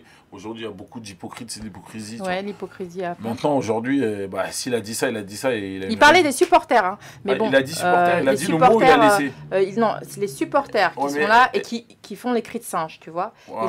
Il parlait de ces gens-là et il a dit ils se croient supérieurs aux Noirs. Oui. Mais ça a été mal interprété par certains, ou alors dit d'une manière différente. Par qui? Par plusieurs journalistes, je ne vais pas les citer. Ouais, mais... Vas-y, donne les noms, je défense. Les journalistes, le problème des journalistes, c'est qu'ils prennent des informations. C'est comme... Non, mais attention. Ouais, crache, vas-y. Mais c'est comme les gens aussi. Ils sont assis, ils écoutent ce que les gens lui disent. Faut faire attention. Ah, demain, ils vont dire, Dawala, c'est un voleur. L'autre, il ne sait même pas le truc. L'autre, il va aller... prendre cette information, au lieu de regarder l'information exactement, quelle source, si c'est le bon tuyau, c'est un tuyau percé, on va aller répéter, et de là, ça y est, c'est parti, c'est devenu un effet de mode, il est devenu blanc, il est devenu noir, c'est ça en fait. On en parlait dans une de nos émissions. Quand on a eu le problème avec la polémique avec Section d'Assaut, les journalistes, ils prenaient juste... tac, ça allait partout, ils prenaient les informations des gens qui ont fait des trucs, ils prenaient certaines parties et pas d'autres en fait. Mais la chance qu'il y a, c'est que... Après, maintenant, quand tu connais, par exemple, Thuram, quand tu connais Thuram, tu sais qu'il a joué en équipe de France avec des blancs, des noirs, des arabes. En 98, et ça, tu sais que cette personne aujourd'hui, si elle est raciste comme les gens disent et tout ça, c'est qu'il est un peu bizarre, mais je pense pas qu'il est bizarre. Maintenant, comme tu as si bien dit, aujourd'hui, il parle des supporters. Aujourd'hui, les supporters, c'est vrai que ce sont en Italie ou même partout dans les pays, même maghrébins, un peu partout. C'est vrai que il y a beaucoup de racistes. Il y a des gens qui font des cris de singe. Mais là, on en parlait, c'est avec quel invité? Là, on parlait de cris de singe. Claudio Lémy. Ouais, Claudio Lémy. Là, on parle de cris de singe. Victorio. Ouais, c'est grave. C'est grave, les cris de singe. Mais il y a des choses encore plus graves. Tu vas en Afrique, en Libye, tu vas dans des pays un peu limitrophes entre l'Afrique et la France. Il y a des esclaves. Mais tu peux quand même comprendre, je suis d'accord avec toi, mais tu peux quand même comprendre que ça choque certains joueurs de venir pour faire ce qu'ils aiment faire et de se faire, ils ont l'impression de se faire insulter en quelque sorte. Je suis d'accord, mais là... Tu dis il y a pire. Non, je dis pas il y a pire. Il faut prendre les choses à la source. C'est qu'aujourd'hui, quand on parle d'autres problèmes de racisme dans d'autres pays ou d'autres origines, le moindre débordement, il y a une sanction. Oui. Aujourd'hui, je t'explique. Par exemple, là, il y a eu un truc là récemment. Je me disais, pourquoi ils ont arrêté le match et tout ça. Il y avait un truc par rapport aux gays. C'était à Nice, je crois. Ils ont arrêté le match. Oui. Ah oui, le match a été arrêté. Il n'y a pas Marseille. Il n'y a pas eu de quand il y a ça, voilà. On arrête le match. On arrête le match. Ouais. Mais avant, on parle de football. On parle d'argent. Non, on parle de football, on parle de crissage. Moi, personnellement, il y a quelqu'un, il vient, il me traite de sale noir. C'est sa vie. Fais ta vie. Mais là, je parle d'un truc où tu as des gens dans le monde où on vit en 2019, là. Ils font ce genre de choses. Mais c'est même pas ça. C'est qu'il y a des esclaves. C'est-à-dire, il y a des gens, ils sont esclaves à cause de leur couleur. C'est encore plus grave. C'est-à-dire, les gens, ils font semblant de fermer les yeux. Exactement. Tu vois ? Donc aujourd'hui, moi, je ne fais pas de la politique, je ne suis pas politicien. Mais quand on parle de ça, pour moi, je rigole. Quand tu me parles, par exemple, du Pen, le Pen, je le connais depuis que je suis né. Mon père, il me parle du Pen. Tu rigoles parce que indirectement, il parle de choses qui sont bien moins graves que d'autres. Et en fait, il parle de ça même pour cacher le reste et pour fermer les yeux sur tout le reste. Et c'est pour dire aujourd'hui. C'est ça qui t'énerve au fond. Moi, pour dire aujourd'hui, tant qu'on ne sera pas unis, ben, on n'arrivera pas. C'est pas une personne parce qu'elle a dit un mot qui va réussir à fermer des médias. C'est-à-dire que le jour où on comprendra. Pour toi, cette polémique, elle est partie de rien, en fait. Il faut qu'on règle les choses à la racine. Voilà. Déjà, avant tout, si on veut que c'est égalité, liberté, si on se bat pour ce pays-là et qu'on veut ça, déjà, quand il y a des choses à l'extérieur qui se passent comme ça ou quand il y a de l'esclavage, on ne doit pas travailler avec ces gens-là. Et aujourd'hui, nous, on travaille avec ces gens-là. Tu penses qu'on devrait les boycotter? Mais quand tu boycottes, par exemple, la ressource d'un pays, c'est quoi? Aujourd'hui, quand tu boycottes ce pays-là, parce que tu leur donnes des sanctions, il y en a qui donnent des sanctions aux gens parce qu'ils servent des nucléaires, il y en a qui donnent des sanctions parce que voilà, le pays se comporte mal, ou ils font des trucs et tout ça. Et aujourd'hui, on va dire pour pratiquement tous les pays, on va dire les 5 grosses puissances mondiaux, aujourd'hui, c'est rien du tout de voir un noir esclave, parce que ça continue encore. T'as compris? Donc là, on parle de cris de singe. Je me demande même s'ils en ont parlé au J7. Voilà, on parle de cris de singe. Et ça continue. Après, ils ont endormi, ils ont mis un petit drap, ils ont endormi l'affaire. Et la vie continue. Et après, là, on parle de cris de singe, tout ça. C'est vrai que c'est grave ici. Oui. Mais en fait, c'est rien, c'est une banalité. Non, mais c'est pas ça, on est des hypocrites. On est des hypocrites. La France, tu penses qu'elle est hypocrite? Pas la France, même nous, on est des hypocrites. Moi, je suis français, on est des hypocrites. Mais j'ai pas la force aujourd'hui. J'ai juste le micro pour parler. Moi, on est des hypocrites parce qu'en vérité, nous, on est français. Et les gens, ils nous considèrent comme des Français. Et on est Français, mais on est noirs de couleur. Et aujourd'hui, notre couleur, quand tu sors en dehors de la France, tu peux être en danger. Parce que tu es noir. Oui. D'accord? Donc, il y a des pays, comme j'expliquais, nous, je me mets dedans, quand on est Français, on travaille avec des pays aujourd'hui qui mettent des gens comme moi en tant qu'esclaves parce qu'ils sont noirs. Donc, pour toi, je reviens à ce que je disais, la polémique, elle n'a pas lieu d'être. Il y a 10 fois pire. Si, la polémique, elle a lieu d'être. C'est un sujet grave, mais... Ouais, c'est un sujet grave, mais elle a lieu d'être, la polémique. Tous les problèmes, si on veut... Toi, tu relativises, tu dis il y a pire. C'est ce que tu veux dire. Je viens de t'expliquer, moi, j'étais à l'armée française, je viens de t'expliquer, je me suis fait braquer avec un Flamas 45, je vais te déplomber. Je travaillais en tant que carreleur, chez... Vas-y, je vais pas dire le nom. Brico Dépôt. Cache-toi parce que t'es Renoir. Nos clients, c'est des batous. Je vais aller les faire fuir. Tu vois ce que je veux dire ou pas? Pour dire Stop France. Non, mais ouais, c'est vrai. Après, on me dit, je vais bien faire ça. Mais maintenant, je peux pas arriver et dire aux gens des jeunes des quartiers, oui, il faut faire ça, vous avez raison, tout ça. Non, avec tout ce que j'ai appris, avec le recul. J'ai appris 6 mois, je fais ça. Je vais les ramener dans un mur. On est d'accord. Donc je suis obligé de les conseiller en disant, oui, tu vas passer par des moments difficiles, mais c'est la vie. Mais tu vas y arriver. Mais il faut faire ce combat-là en montrant, en fait, t'es obligé, ça sert à rien de taper où les gens ils t'ont tapé, en fait. Ces gens qui t'ont tapé, il faut leur montrer que t'es mieux qu'eux. Donc pour leur montrer que t'es mieux qu'eux, il faut leur montrer exactement qui t'es, comment tu fonctionnes et tout ça. Et demain, ils vont changer. Tu vois? Mais ça met du temps. Pour que ça aille plus vite, c'est les gens qui sont en haut, au-dessus de nous. Qui doivent changer les choses. Qui peuvent changer plus vite les choses. Mais aujourd'hui, chacun regarde son bénéfice. Ouais. Chacun regarde son c'est chacun pour sa peau maintenant. Qu'est-ce que tu as pensé du temps de réaction que les politiciens ont mis par rapport à l'incendie de l'Amazonie? Parce que l'Amazonie, elle a flambé pendant pas mal de temps. Personne n'a réagi. On parle là de racisme, on parle de trucs, toi tu me parles d'arbres. Non, je te parle maintenant par rapport aux finances. Tu m'as parlé finances. Là, l'Amazonie était en train de cramer. Ouais, et ça a brûlé. Ça a brûlé pendant pas mal de temps. Personne n'a levé le petit doigt. Qui gagne? Pour Notre-Dame, écoute, qui est un monument, ça a bougé de suite dans le monde entier, puisque moi j'étais aux États-Unis. Il y avait même aux États-Unis des caisses, enfin on pouvait donner des fonds. Donc tu penses quoi de ça? Moi, je pense qu'aujourd'hui, comme je te parle, quand je t'ai parlé, en fait, quand je te parle de couleur et de ce que les gens ils ont à gagner dans ces pays-là, ça rejoint tout. C'est le bénéfice. Aujourd'hui, dans Notre-Dame, Louis Vuitton, ils ont mis de l'argent. Mm. Comment c'est, je suis au courant? Demain, tu vas mettre dans l'Amazonie. Qui va être au courant que tu as mis là-bas? Tu vas mettre là-bas, c'est toi qui vas faire Voilà les arbres pourquoi là-bas. je te parle de ça. C'est du. En fait, les gens, comme j'ai expliqué, c'est de l'hypocrisie. C'est de l'hypocrisie. Chacun regarde. Pourquoi l'Amazonie ne les intéresse pas? Non, ça les intéresse. Ils savent que l'Amazonie a besoin de respirer tout ça, mais tu gagnes quoi? Rien. Les gens, ils sont là, ils sont pas là pour donner. Et c'est pour ça qu'aujourd'hui, le monde, il est encore plus compliqué. C'est compliqué. Aujourd'hui, les gens, ils sont là. Quand tu vois les gens, ils sont en Afrique, ils vont aider. Quand ils vont aider en Afrique, c'est pour récupérer. C'est pour récupérer le. On sait très bien quand les gens, ils sont là-bas. On parle français là. Quand les gens ils sont là-bas en Afrique, c'est pourquoi? C'est pour aider. Prendre la richesse du pays. Pour récupérer. On y vient. Voilà. Non mais je t'explique, pour que tu comprennes. C'est pour aider. Donc l'Amazonie, ou que ce soit Notre-Dame, demain, Notre-Dame, un petit quartier, il arrive, il met 1 million, il dit ouais, moi j'ai mis toutes mes économies dedans. Oui. Ça va lui faire une plus-value de fou. Aujourd'hui, tous les gens, ils ont cotisé, ils ont mis, tous les gens qui ont mis l'argent dans Notre-Dame, tout le monde est au courant. Ben ouais. Est-ce qu'il y aura un petit écriteau Watibe à l'intérieur? Non, T'as jamais. donné? Moi, je vais aller T'as donné? dans mon village là-bas. Il y a des problèmes. Là-bas. J'essaie de réunir mon peuple pour qu'on puisse avancer. Il y a la guerre là-bas. Donc t'as pas donné pour Notre-Dame? Non, j'ai pas donné. Je dis pas. Bah, Moi, j'ai t'as la bien vérité. raison. Je suis pas là Moi pour faire non de la plus. publicité. Moi Il non. y a déjà trop. C'est trop. ce qu'ils ont. 2 milliards en 48 heures. Attends, aux États-Unis, moi j'étais choquée. Attends, Ah bah ouais. j'arrive, je vois pour Notre-Dame. Je dis, mais attends, partout dans le monde entier. Ils ont donné ce qu'ils doivent donner. Ils ont donné. Après, moi, j'ai donné pour la France. Oui, J'étais à l'armée. oui J'ai t'as donné ce donné que ton j'ai service donné. Tout militaire. ça. T'as Maintenant, donné ta personne. donner, chacun après, moi je travaille, je donne déjà les impôts, c'est beaucoup, je donne, voilà, j'aide tout le monde. Ah, toi, tu t'enfuis pas, tu payes tes impôts. Non, moi je paye, moi, je suis né, moi, en tout Il y cas, en a moi, plein. j'ai C'est le contraire. toujours été basé ici, j'ai toujours respecté la loi, même si pour moi, les gens qui ont créé eux-mêmes la loi, ils sont en train de voler. Je me Oui, dis, mais ça, c'est comment vrai. lui, il crée les impôts, lui-même il vole, et nous, il voit qu'on souffre ici, il nous laisse pas respirer. Tu vois ce que je veux dire? Lui-même, Moi, il c'est pas vole. normal. T'as des personnes de milieu, enfin les bourgeois, les petits bourgeois qui payent des impôts phénoménales et puis voilà. Non, mais voilà, c'est abusé, mais après, c'est la France. C'est la Tu l'aimes France. comme ça ou tu Donc, l'aimes pas. On est bien des hypocrites. Mafia, Moi, mafia. je l'ai dit depuis T'as le quelque début. chose à dire, ta fille? Mafia. Mafia, mafia. Donc après, Tu as suivi la CAN 2019 d'Afrique? ouais, j'étais là-bas à la finale. Aigles. J'étais Ouais. là-bas. T'en es fier? Je suis très très fier. C'est une équipe de jeunes. Et après, je pense qu'il y a un bon avenir pour les prochaines années pour prendre peut-être la Coupe d'Afrique comme on n'a jamais pris. Ah, tu penses que Ouais, je pense. ils peuvent. Oui, ils ont des joueurs d'excellence. En Mais c'est vrai vérité, qu'ils ont vraiment progressé. sans mentir, c'était pour moi l'équipe la plus forte.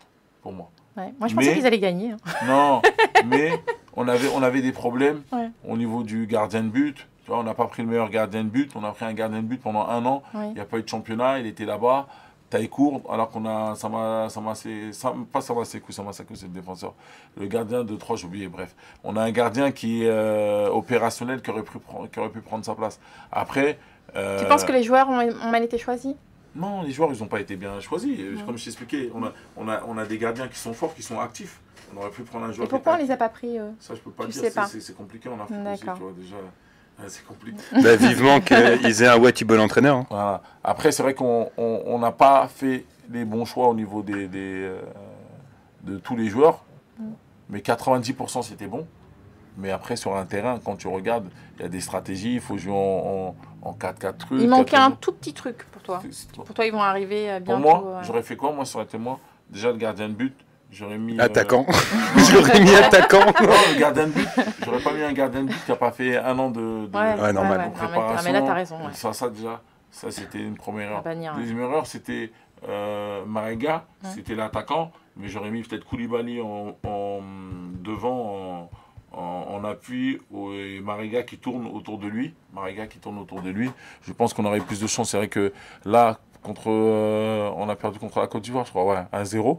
C'est-à-dire qu'il a eu beaucoup d'occasions, mais comme il a beaucoup couru aussi, donc il n'était pas lucide devant les buts, donc ça fait qu'on a Ouais, loupé. il Mais était avec épuisé. un Koulibaly qui fait 2 mètres en prise d'appui et lui qui tourne autour, je pense qu'on aurait pu faire quelque chose De bien. de plus Bah, intéressant. pour les prochaines fois. Hein. Ouais. Tu es quelqu'un qui s'investit beaucoup pour le Mali, pour ton pays d'origine. Pourquoi?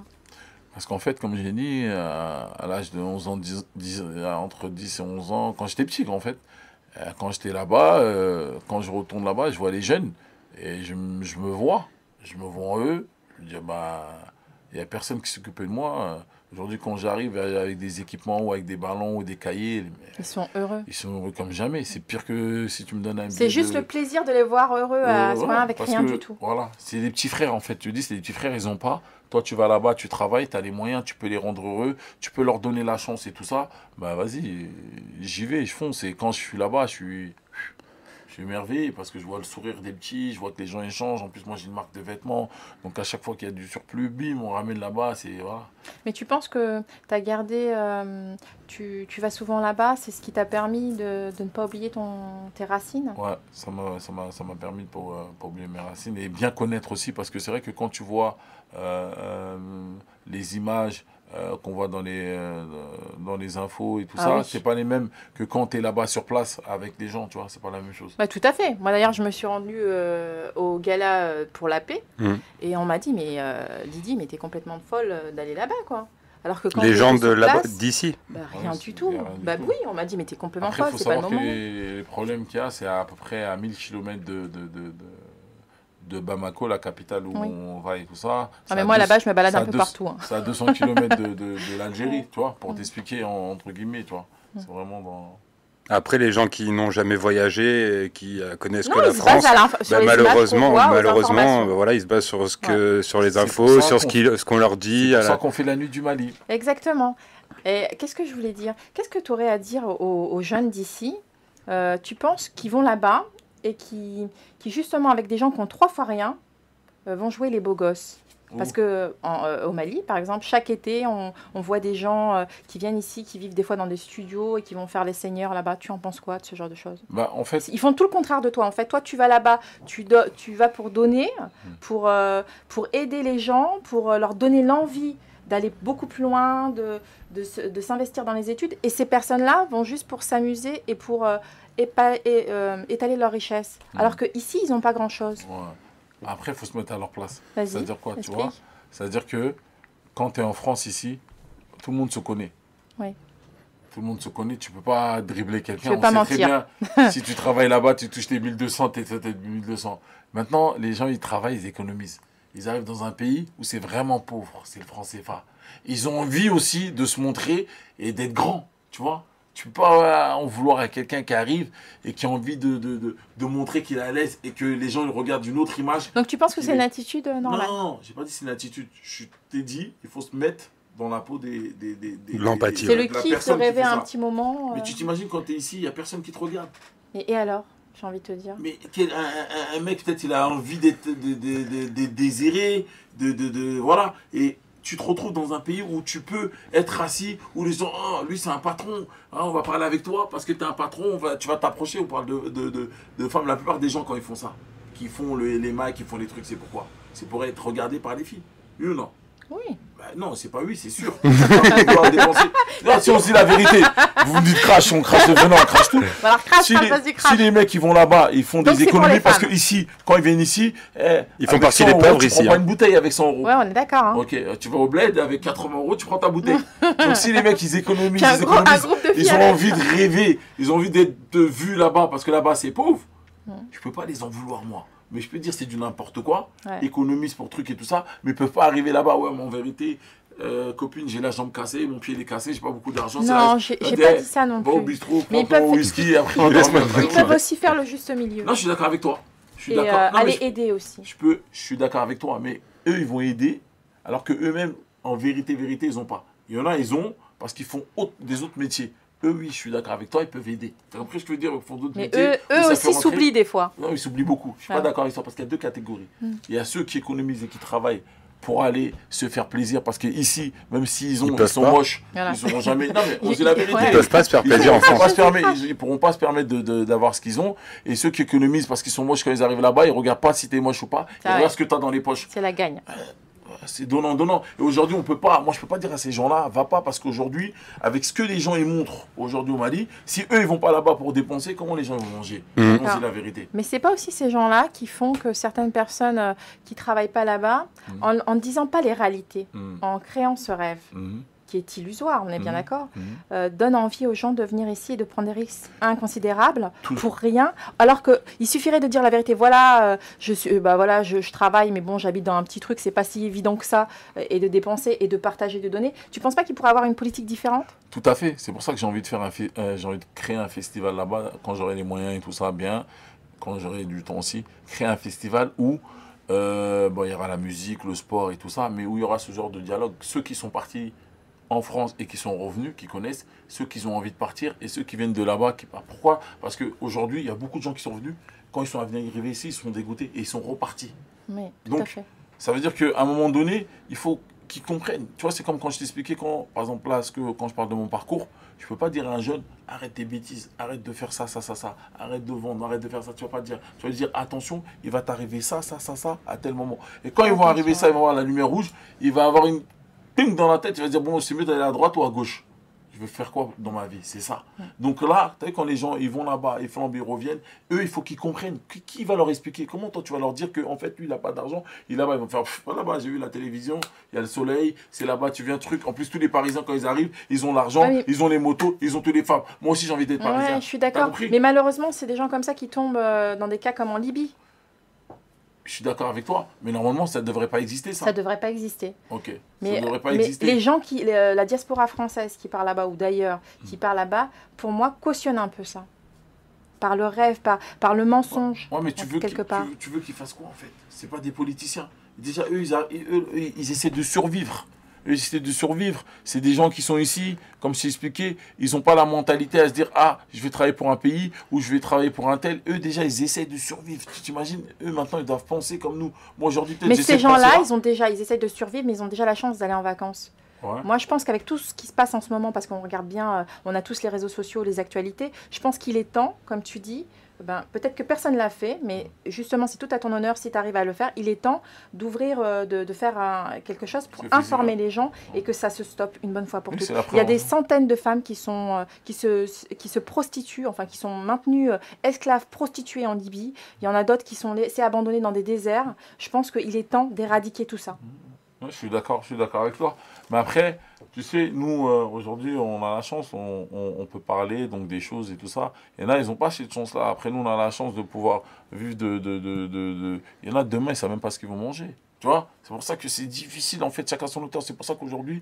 Mais justement, en se mentant à eux-mêmes, en allant là-bas, d'accord, pour les vacances, en se mentant à eux-mêmes, ils mentent à leur famille, ils mentent à leurs proches, ils mentent à leurs voisins, et c'est tout un amalgame. Mais toi, tu penses que c'est eux qui doivent montrer ou c'est les politiciens? Je pense que c'est les politiciens, mais vu que les politiciens, on sait très bien comment ça se passe en politique. Maintenant, la jeunesse d'aujourd'hui, elle est ouverte. Il y a les réseaux sociaux. Tout le monde parle avec tout le monde. On peut se dire nos vérités, et maintenant, il est temps d'encadrer les choses. Les gens qui ont réussi, moi, ce que je pense, c'est que les gens qui ont réussi, qui sont en France, qui vont là-bas, qui ont un bon métier, que ce soit artistique ou autre, il est temps de dire les vérités.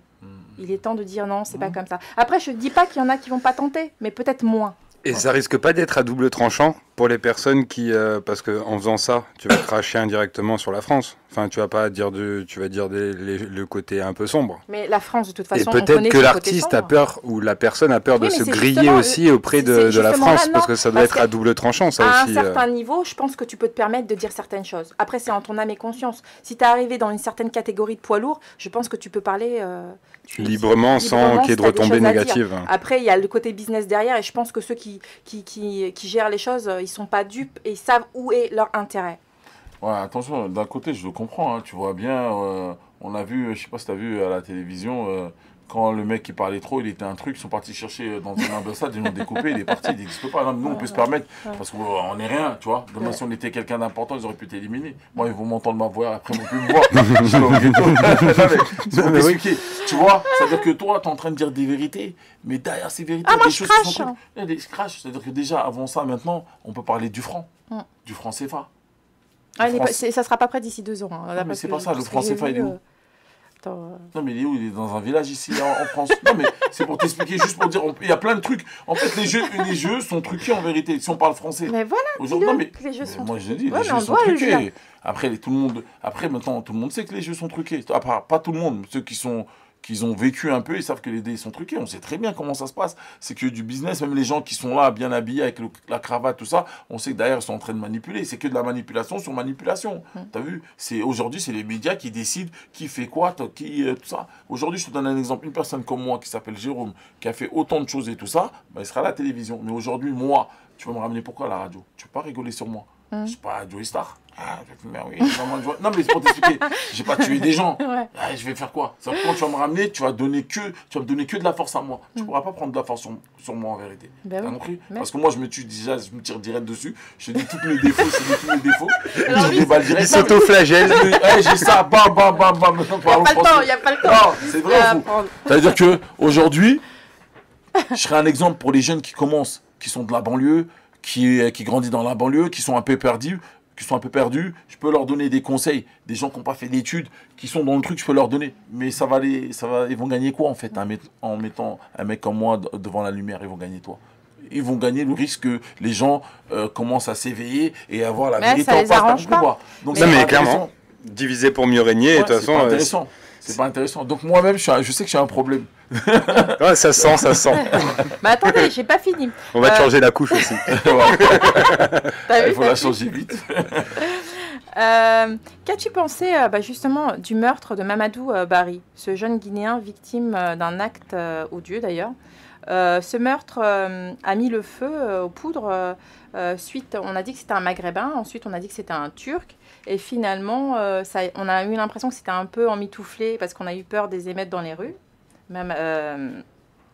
Mamadou Barry, le Guinéen. Lequel?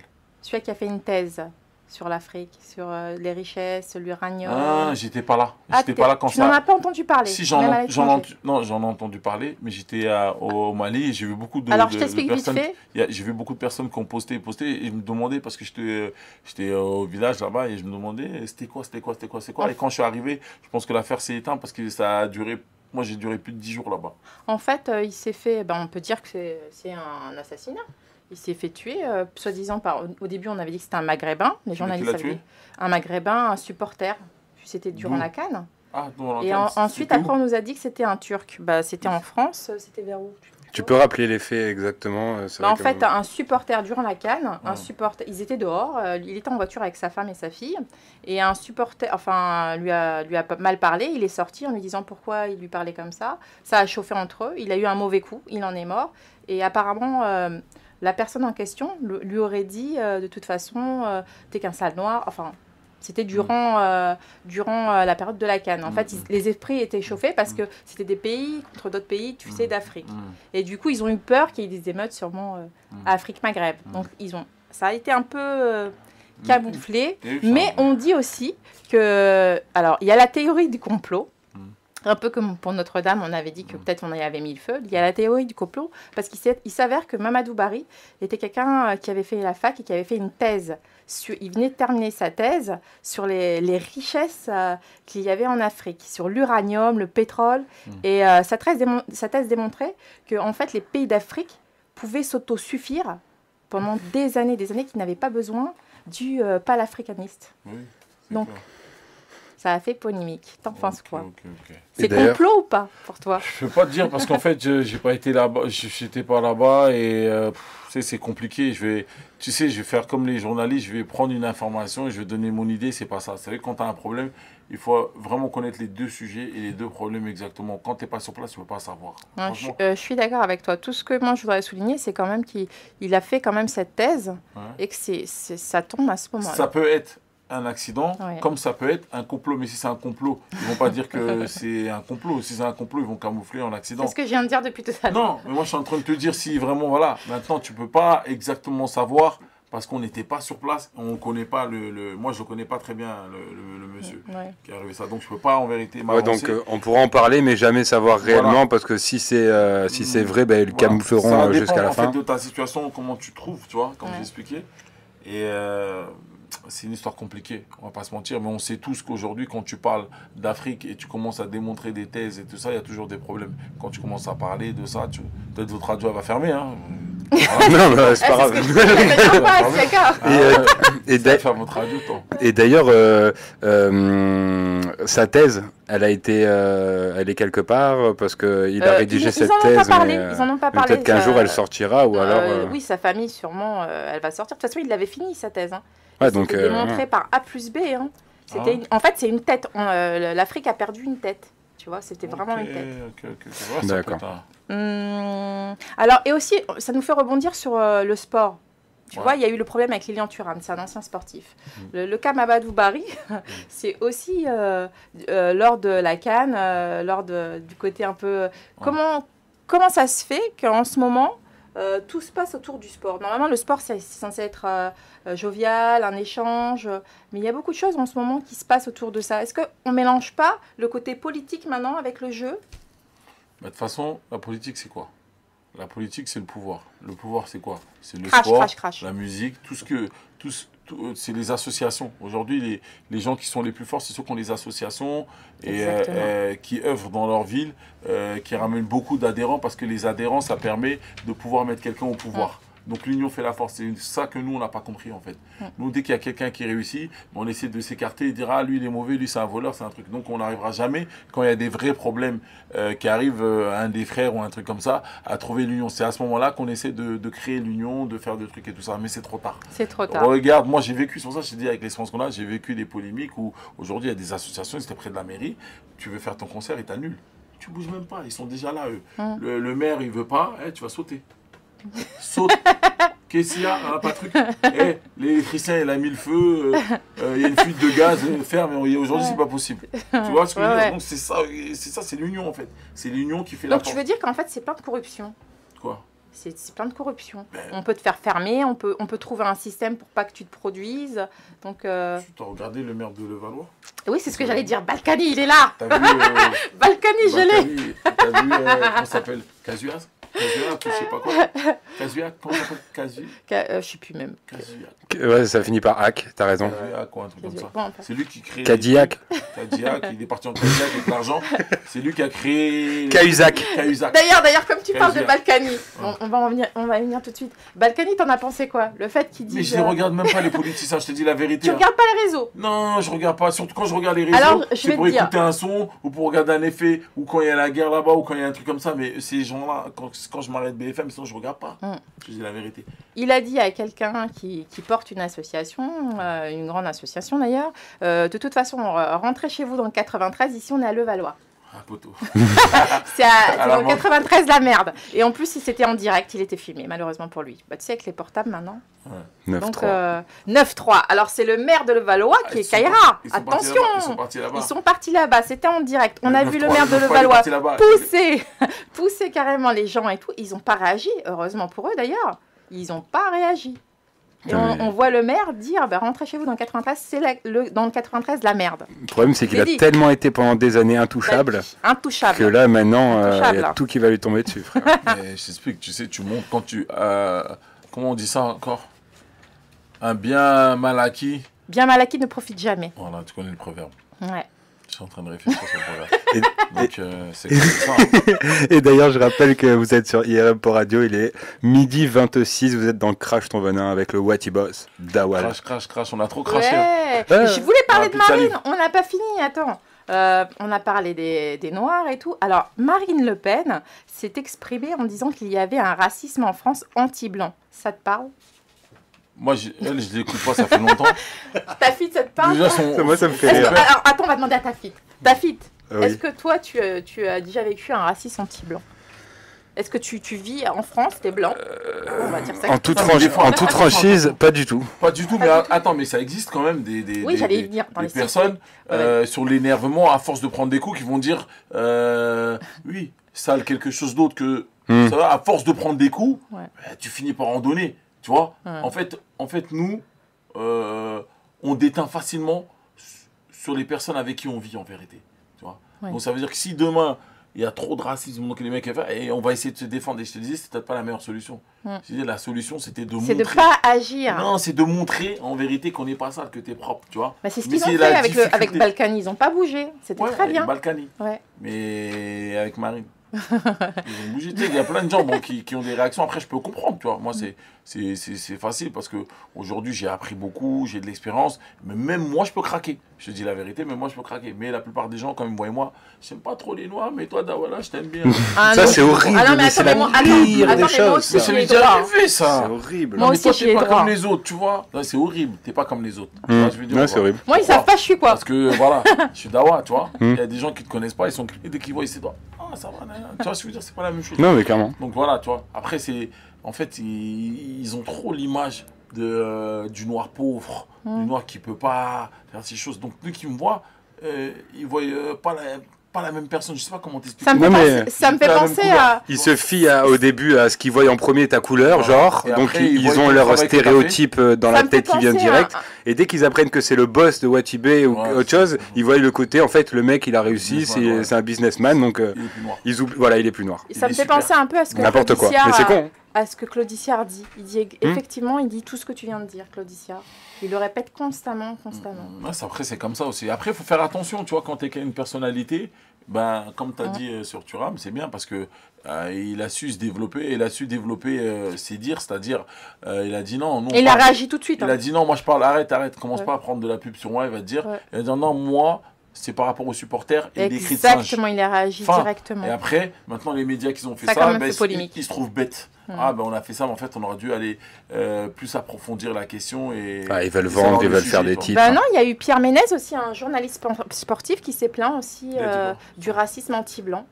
Il a dit alors. Le balèze, hein. Oui, il s'est plaint de la bouffe aussi dans la cantine. Il n'y a pas longtemps, là, il y a peut-être 2-3 jours, en disant je t'explique, son fils, allez vous balader de temps en temps dans les quartiers, là où, où les gens font du foot, il n'y a que genre des blacks et des arabes. Et du coup, son fils, quand il venait pour jouer, on lui disait pas bonjour, on lui passait pas la balle.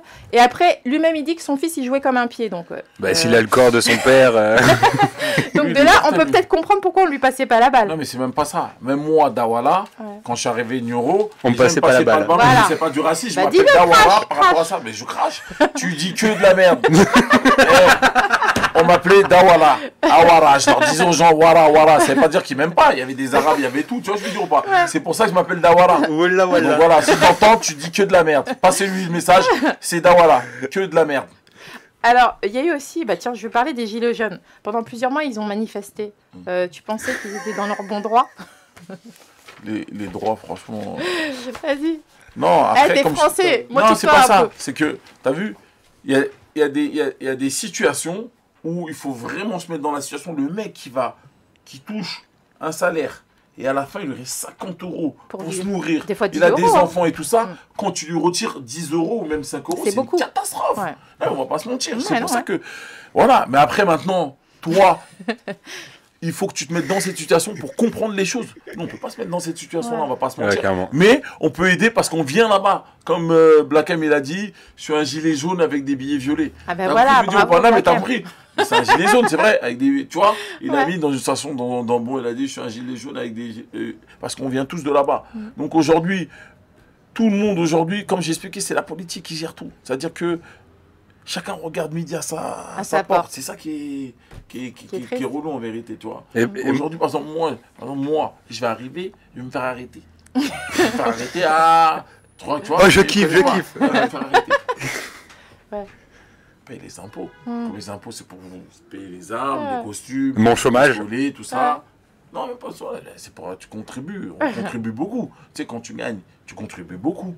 Ouais, quand tu leur dis, normalement, tu travailles pour moi. Tu ne vas pas me mettre en. Tu vois ce que je veux dire ou pas? Mais clairement, en plus. Doucement. Et après, au début, quand tu vois, tac. Voilà, c'est ça. Et tout est réglé. Moi, je suis pas là-bas, je suis en France, je vais payer en France. Tu vois? Ouais, non, mais toi, c'est pour ça que tu restes dans la légalité. Non, c'est important. Ouais. Pour être sûr de pouvoir parler quand tu peux parler, quand t'en as besoin. Ouais, mais même après, moi, comme j'ai expliqué, la force que j'ai, c'est que je suis pas un artiste. C'est-à-dire que même si demain tu me boycottes, tu peux pas me boycotter en fait, parce que c'est pas les gens qui me donnent à manger, et c'est pas par rapport à ce que les gens achètent qui me donnent à manger, tu vois? Ouais, non, j'ai compris. Voilà, c'est du business. Alors, on va parler totalement d'autre chose. Je voudrais avoir ton opinion dessus. Qu'est-ce que tu as pensé du fait que le président brésilien se soit moqué ouvertement du physique de Brigitte Macron, de notre première dame? Même si c'est facile. Vambeur? Non, je regarde. Vas-y. Bon, Ça t'a pas plus choqué que ça? Non. Est-ce que tu penses qu'au Mali, on se moquerait comme ça de la première dame? Non, oui, si je vas-y, moque de la parle, première dame parle. qui vient, attention, c'est pas les mêmes règles. Comme Et attention, on parle de du physique, hein. Il a été fort. Hein. Ouais, mais. Au bled, on te retrouve plus. T'es copain Là, t'es perdu, t'es perdu. T'es perdu. T'es perdu, t'existes plus. Tu vas même pas penser à faire ça en vérité. Ouais. Si je pense à soit t'es un fou, ou soit tu décides de mourir tout de suite, quoi. Je sais pas. Non, mais je pense que ça n'existe pas. Après, là, ils peuvent se permettre parce que. Il a été quand même déplacé. Hein. Politiquement bien parlant. Après, il y a une réponse, non? Il n'y a pas une réponse? Si, la fille, elle a défendu sa mère, ce qui est un peu normal. Et puis Emmanuel aussi. Ah oui, il y a eu une parole. riposte qui a dit que c'était bas. Ouais. Bah C'était bas. En même temps. Mon beau bébé. Je dirais pas plus. Hein. C'est politiquement correct. Le mardi 3 septembre, il y a eu un Grenelle pour lutter contre les violences faites aux femmes. Ça a été un Grenelle organisé d'urgence. D'ailleurs, M. Macron a répondu, il a été à une plateforme, puis il a répondu à une femme qui était soi-disant dans le besoin. Parce qu'il y a eu... pourquoi il y a eu ce Grenelle? Je t'explique d'abord. Parce qu'il y a eu 104 femmes décédées sous les coups de leur conjoint ou ex-conjoint en 2019. Donc, ça a déclenché un phénomène. Ils ont fait un Grenelle d'urgence. Et il y a participé. Pour toi, c'est utile ou pas? Ou c'est juste de la pub? Qui participe? Ouais. Bah après, Pour faire genre ou pas? Je peux pas dire, je sais pas si tape sa femme. je vis pas avec lui. Non, à mon avis, c'est elle qui lui met des fessées. Le Grenelle, il va arriver à quelque chose, ça va aboutir, surtout qu'il ne donne pas de fonds. Donc, je ne vois pas à quoi ça sert d'organiser un Grenelle si on ne libère pas des fonds. Il y a de la visibilité, c'est de la promo. Merci. Il a craché à ma place. Oui, moi je m'en ouf, moi. Je crache, moi. Fais attention, ça crache vite. Tu penses quoi de la violence faite aux femmes? Toi, si tu avais un message à faire passer... Non, tu sais, un vrai homme, ça peut arriver de se battre, même avec son frère ou avec sa femme, sa femme ou sa soeur, même de se battre et tout ça. Et le problème, c'est de rendre conscience, en fait, se prendre conscience qu'en fait, la force d'un homme, c'est plus fort qu'une femme. Mais faire comprendre aux deux, parce que là, on est dans un truc d'hypocrite encore. À dire ceci, cela, oui, les coups, nanana, je suis d'accord avec toi. Mais aujourd'hui, pour faire une bagarre ou pour faire un truc, il faut être deux. Oui, c'est sûr. Donc c'est que déjà d'une, si on va dans le sens où dire, ouais, on va faire des sanctions. En réalité, tu donnes l'opportunité à l'homme de dire, ah, il faut que je fasse attention, un mec qui est mature. Parce que je peux tuer ma femme, je peux tuer ça et tout ça. Mais si tu donnes que de l'autre côté, il n'y a pas de frein à se dire, oui, je vais venir provoquer, je vais venir faire ça, mais par rapport à ce qui se passe aujourd'hui, il va se retenir, c'est encore pire. Parce qu'un jour, il va se lâcher, c'est là où les coups vont faire encore plus mal. C'est de l'hypocrisie. Pour moi, il faut mettre les choses en place et expliquer que une femme qu'un homme, il a plus de force que toi. Sûr. Donc, va pas dans la provocation, prends pas de risque où demain, il peut te frapper, ou il peut te frapper, tout ça. Sois intelligente. Ah, mais tu sais qu'il y a des hommes sans provocation qui tapent les femmes, hein. Non, mais moi, je ne te parle pas des cas des généraux. Moi, je te parle des cas où les mecs sont normaux, où ils peuvent partir. Il y a des cas, oui, c'est vrai. Il y a des gens, ils sont spécialistes. T'arrives, le repas, il est pas bon, tu poses sur la tête, boum, tu t'en prends une. Hein. Mais non, mais là, c'est de l'abus, là. Non, là, c'est de l'abus. Moi, je ne te parle pas de ces gens-là. Moi, je te parle des gens normaux. Des gens normaux où ils peuvent avoir un couple. Mais ceux qui tuent les femmes, généralement... Non, mais c'est pas volontaire. Ouais. Tu peux tuer... tu sais quoi? Tu fais 105 kilos. Non, mais je t'explique. Ouais. Tu peux faire 105 kilos. Ta femme va faire 65 kilos. Sur un truc des nerfs, tu peux la frapper et tu peux tuer ta femme. Exactement. Ça Maintenant, ce que je suis en train de t'expliquer... Mais il y a des récidivistes. Je peux t'assurer qu'il y en a qui tapent leur femme 10 fois, 20 fois, qu'il y a des plaintes qui sont déposées, qui sont retirées, qui sont redéposées, que les femmes n'arrêtent pas d'aller dans les hôpitaux en urgence, nez cassé, côte cassée et tout, et qui recidivent. T'as vu, moi je connais pas ça. Ouais. Je connais pas ça. Si je connais ça, je vais donner les conseils à la femme. Je vais donner les conseils tu lui dirais quoi? Hein? Tu lui dirais quoi à la femme? À la femme? Ouais. À la femme? Oui, à la femme. Tu lui dirais quoi? Mais si je dis des choses, les gens peut-être ils peuvent le prendre mal. Vas-y, et tu lui dirais quoi à la femme? Casse-toi, moi je lui dis directement casse-toi. Je casse-toi. regarde, je vais t'expliquer. Si tu sais que tous les jours il va te frapper, tout ça, pars. Ouais. Maintenant, moi le conseil que je te donne, t'as vu, c'est un homme. Il est plus fort que toi, il est plus balèze que toi. Il va y avoir quoi de conflit? Ça va être conflit. Il t'a vu avec un mec, il a pété les plombs. Il t'a frappé, c'est par amour.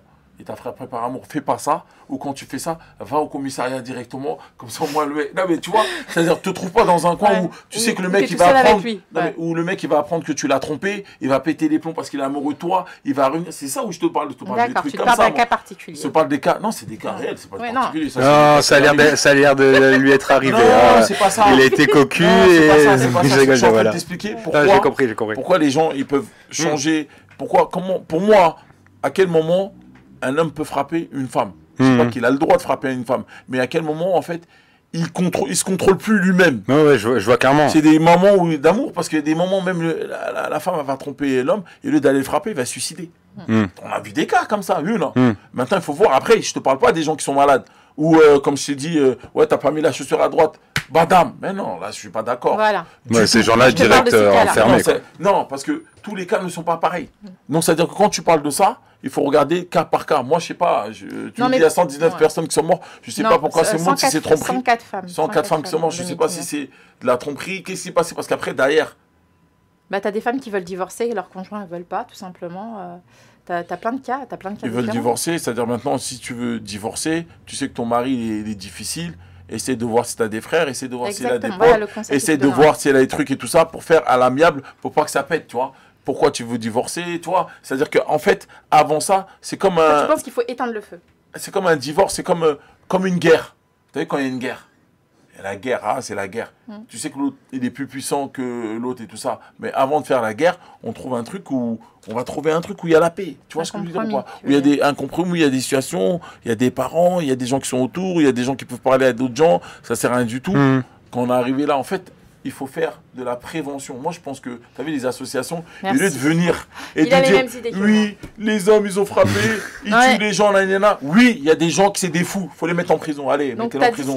Il y a des gens, non, ils sont pas fous. Il y a des gens, ils ont un cœur, ils sont amoureux, et quand ils sont brisés, ils n'arrivent plus à se contrôler. Il faut faire de la prévention. Ces gens-là, il faut leur faire une prévention. En disant, attention, tu peux tuer. Parce qu'à un moment donné, sur le coup, ils s'en rendent pas compte, je pense. Tu vois ce que je veux dire? Ils s'en rendent pas compte du coup. Mais quand tu viens, quand tu viens, ben oui, mais c'est des regrets. Oui, non, par contre, quand ils recommencent, là, l'excuse, c'est une excuse bidon pour le coup. Non, mais quand ils recommencent, ça peut arriver une fois. Que la personne, elle recommence, tu vois? C'est pas parce que la meuf, elle s'est assise comme ça, il a tapé, non, je te frappe plus, il se rassoit, il t'a tapé. Là, le mec, il a un problème. Non, mais des fois, oui, souvent, ils ont des problèmes. Mais maintenant, si, par exemple, la personne, elle vient, elle a trompé. Non, là, c'est parti en couille. Non, mais la deuxième fois, c'est un autre cas. Non, mais la plupart des cas que moi, je connais, après, je connais pas parce que je passe chez les fous aussi. Tu vois, je passe chez les fous ou des trucs comme ça. Où il y a des trucs... C'est des trucs comme ça. Moi, je te parle de femmes, par exemple, qui n'ont pas d'emploi, qui ont 3-4 enfants, qui restent à la maison, c'est la mode, c'est l'effet de mode, qui restent à la maison pour éduquer, pour élever leurs enfants, et que le mari va travailler, qui revient, elles ont fait le repas, et boum, le repas n'est pas chaud, donc elles s'en prennent une, ou alors l'enfant n'est pas couché, ou alors pour un oui ou pour un non, et elles n'ont pas les moyens de partir, et elles pensent d'abord à leurs enfants, elles se sacrifient, c'est pour ça qu'elles restent. Ouais, il y a malheureusement ça comme je t'ai dit, il y a plusieurs cas. En fait, moi, je te parle de ce cas-là. Moi, je te parle, je te dis, ça, c'est des cas. Maintenant, ces cas-là, c'est des cas graves. Après, tu sais, quand tu arrives, quand j'ai expliqué, j'ai dit, des fois, tu connais pas la situation des gens. C'est-à-dire que là, il a passé une sale journée. Le mec, normalement, il a les neurones en place. Ça peut être un mec comme moi. Hein. Il a les neurones en place. Il a eu ses difficultés, là. Il s'est embrouillé avec sa femme, ce truc et tout ça. Demain, sur un truc facile où il peut régler les choses et tout ça, il va péter les plombs. C'est pas parce que c'est une femme, hein. C'est parce que là, il n'arrive plus à gérer. Et c'est pour ça que j'ai dit, en fait, au lieu de faire ça, il faut faire de la prévention des deux côtés. Tu vois? Parce que des fois aussi, parce que là, on parle que de ça. En réalité, on parle que de ça. Et des fois, il y a des femmes qui vont venir, elles pèsent 60 kilos, ils vont venir embrouiller. On l'a vu même sur les vidéos. Il embrouille son mec, il tape d'un seul coup, le mec il met un coup, le mec là. Tu l'as vu sur Internet, ça? J'ai vu sur Internet. C'est vrai, mais même dans ce cas-là, tu penses pas que le mec, normalement, il sait qu'il est plus fort que la femme, il s'en va. Il la laisse gueuler. Ok, il s'en va. Aujourd'hui, il s'en va une fois. Il s'en va 2 fois. Il s'en va 3 fois. Et comme je t'ai expliqué, demain, il s'est frappé là-bas, il a des trucs et tout ça. Il n'arrive plus à gérer. Frère, le mec, il part en couille. Non, mais on va pas se pétonner. C'est pour ça que je t'ai dit, en fait, ça, ces discussions-là. Tu tapes ta femme. Pourquoi tu dis oui? Non. Moi, je mets des fessées. Non, ces discussions-là, en vérité, c'est un peu compliqué. Mais après, un homme qui est sensible, qui a le truc, même s'il frappe sa femme, il va s'en vouloir. Tu vois? Parce qu'il n'a pas pu gérer son truc. Un vrai, tu vois, il va s'en vouloir de fou. Il va s'en vouloir de malade. Tu vois? Parce qu'on sait que c'est des choses qui ne se font pas. Tu sais que tu es plus fort, tu n'as pas besoin de montrer en fait. T'as pas besoin de montrer, mais des fois, à force d'être avec une personne et qui oublie qu'en fait que toi t'es plus fort et que tu es plus fort, ils te font des trucs de dinguerie. Tu sais, et toi, tu t'en rends pas compte, bam, tu passes à l'acte. Il y en a qui n'ont pas ta conscience. Hein. Non, mais c'est pas ma conscience. Après, c'est d'avoir une logique. Je dis pas que je suis l'homme le plus parfait et tout ça, mais je t'explique que quand tu parles à moi, donc tu parles avec quelqu'un qui réfléchit et qui peut faire des conneries et qui peut faire son autocritique. Je t'explique qu'il y a plusieurs cas. Moi, ça aurait été moi. Je vais pas donner la force. Moi, ça aurait été moi. J'aurais pas fait ça. J'aurais pas donné que la force à la femme. J'aurais donné la force à la femme, mais j'aurais donné aussi le mode d'emploi en disant attention. Tu provoques. Le mec, il peut partir en truc. Fais comme ça, fais comme ça, fais comme ça. Maintenant, tu as pris un mari, il était comme ça. C'est pas aujourd'hui que tu sais que tu es comme ça. Tu as eu des enfants. Non, des fois, tu as des hommes qui changent avec le temps. Hein. Tu as des hommes qui, attends, excuse-moi. Hein. Tu as des hommes qui sont parfaits, et puis après, par jalousie, tu peux plus rien faire. Tu sors dehors un quart d'heure, tu reviens. Ah, t'étais où Donc, tu viens de dire un mot qui est. Non, mais attends. Tu viens de dire un mot. Jalousie, oui. Tu viens de dire un mot mais la jalousie, ça peut être jalousie maladive. Ça peut être complexe. Mais comment quelqu'un devient jaloux? Comment quelqu'un... avec l'imagination, tout simplement. L'imagination ou il a vu des trucs dans ton téléphone? Non, pas obligé. Après, c'est vrai qu'il y a des jaloux. Ils ont toujours été un peu au fond jaloux. Qui sont maladifs. En fait, ils ont été cocus une fois dans leur vie. Non, et même ils t'aiment tellement qu'en fait, ils ont constamment peur.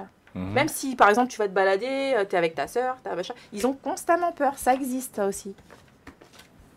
Donc, c'est des cas, il faut traiter cas par cas, quoi. Et d'ailleurs... Vous êtes sur IRM.radio, il est 12h43. Ouais. Crache ton venin avec monsieur Dawala Watibé. Ouais. On a trop craché. Ouais, on va reparler un peu de la musique, tiens. On a perdu un grand chanteur, DJ Arafat. Est-ce que... Tout à fait. C'était un grand chanteur. Tu peux nous en parler un petit peu? C'était un grand monsieur de la musique.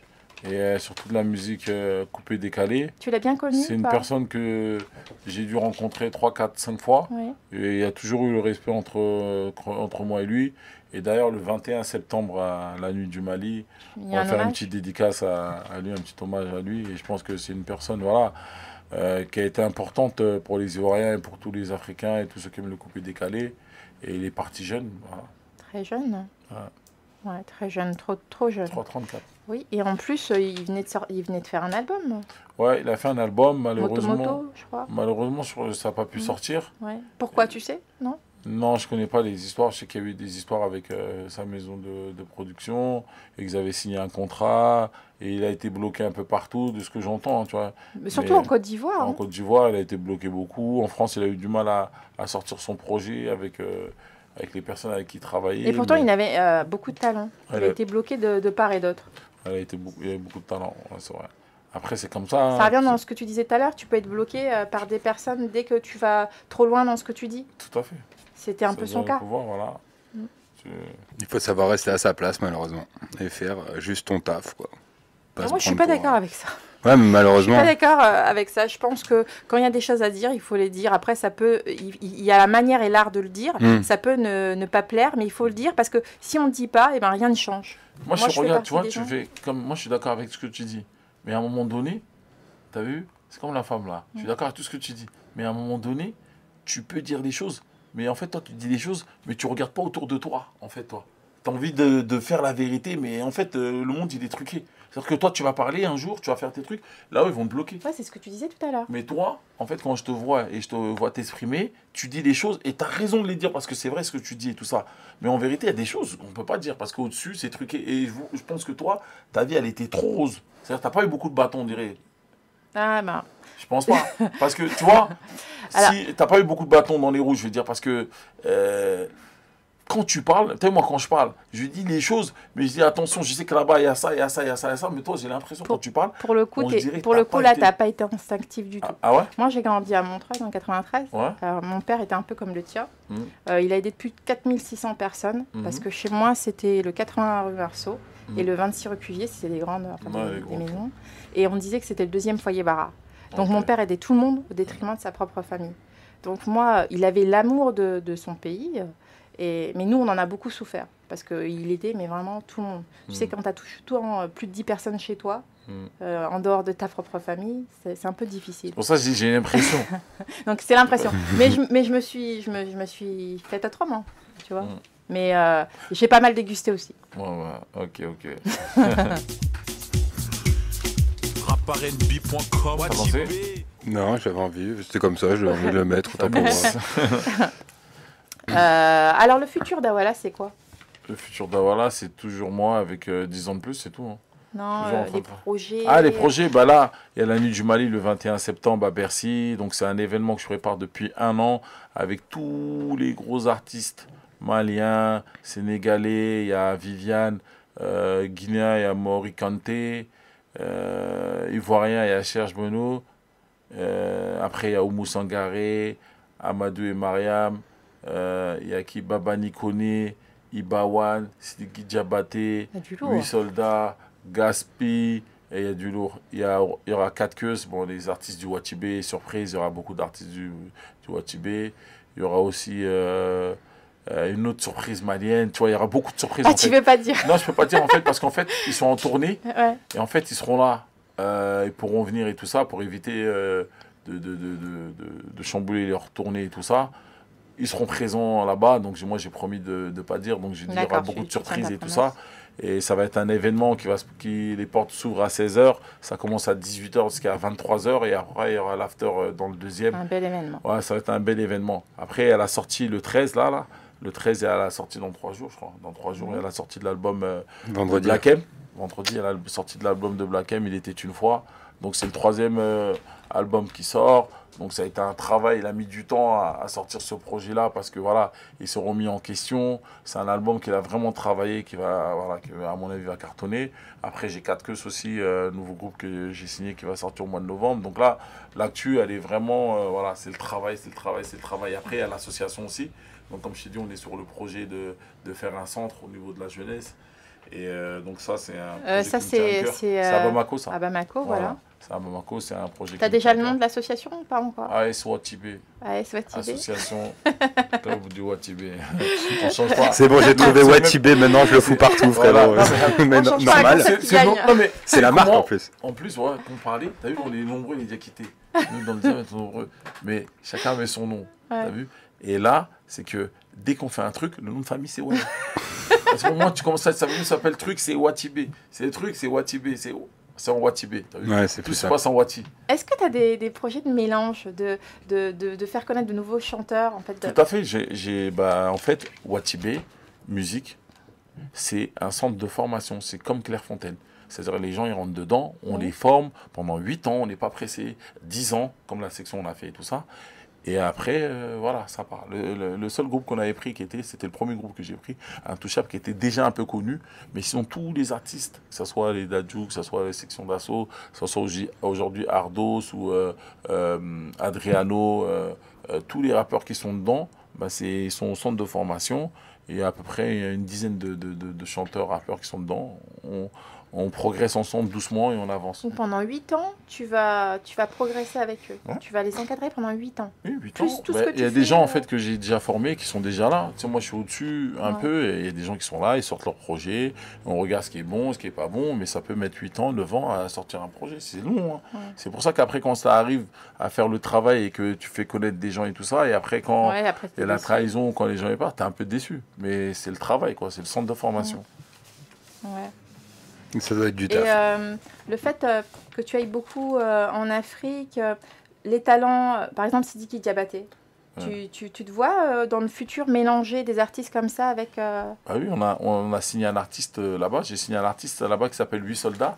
D'ailleurs, il sera là à Bercy. Il s'appelle 8 soldats. J'ai signé, ça fait 2 ans. C'est un Malien.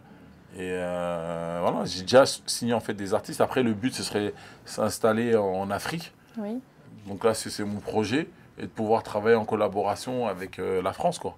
Ouais. D'accord.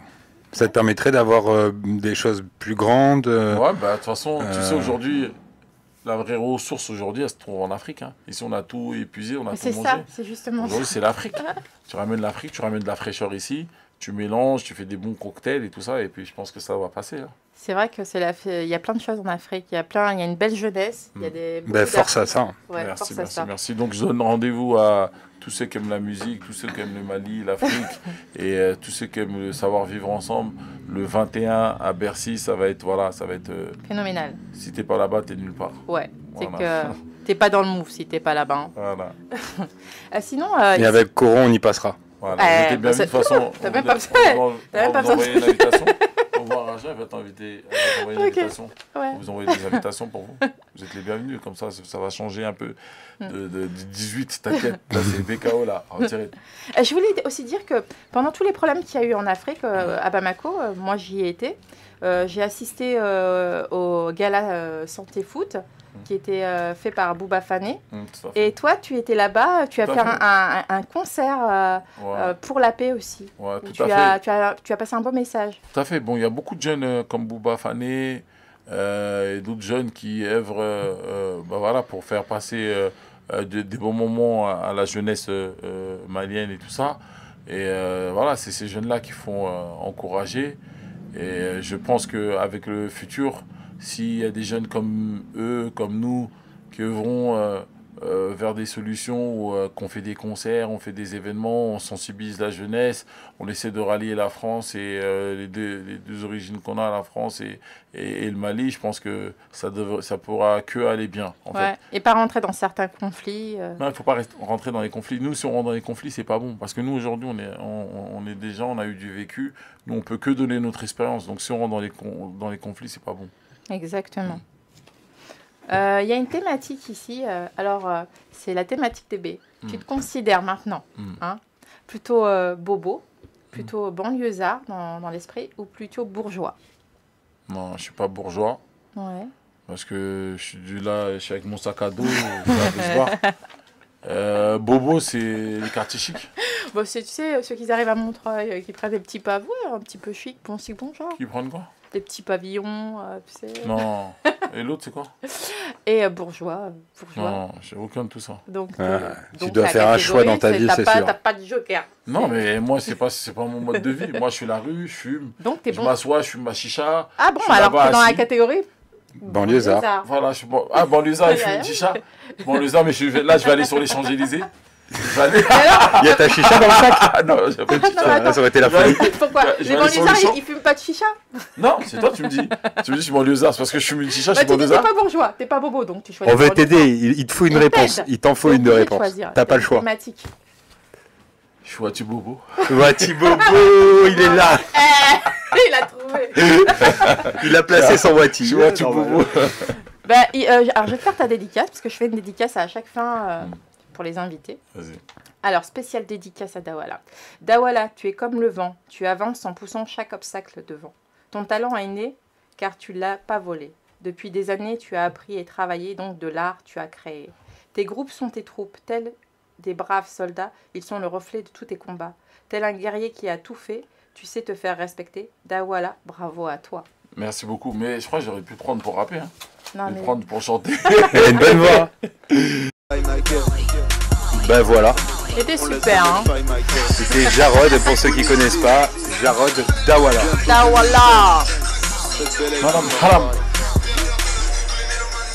Alors, vous êtes de retour sur IRM.radio. On a kiffé là, on veut plus s'arrêter. Crash ton venin avec aujourd'hui Dawala Hawara. Je m'entraide.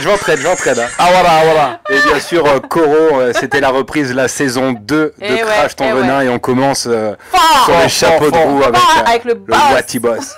Le niveau était très très haut aujourd'hui. On est fatigué, hein. Bon, en tout cas, merci d'être venu. C'est moi, en tout cas, je compte sur vous le 21. Voilà, ça va être, comme j'ai dit, c'est un événement que je prépare depuis 1 an, avec tout. Et tu comptes le faire chaque année? Chaque année, tu vas le faire? Tous les 2 ans, là, j'ai fait la dernière, c'était en 2017. La deuxième. Et j'espère, après, tu as vu, c'est un événement, c'est pas un petit événement, c'est un gros événement, c'est trop balèze, il faut une vraie préparation, même 1 an, c'est juste. Et voilà, après, il y a une quarantaine d'artistes qui vont venir de tous les coins d'Afrique et même France et tout ça. Donc ça va être un truc à ne pas manquer. Si t'as besoin d'un coup de main, on est là.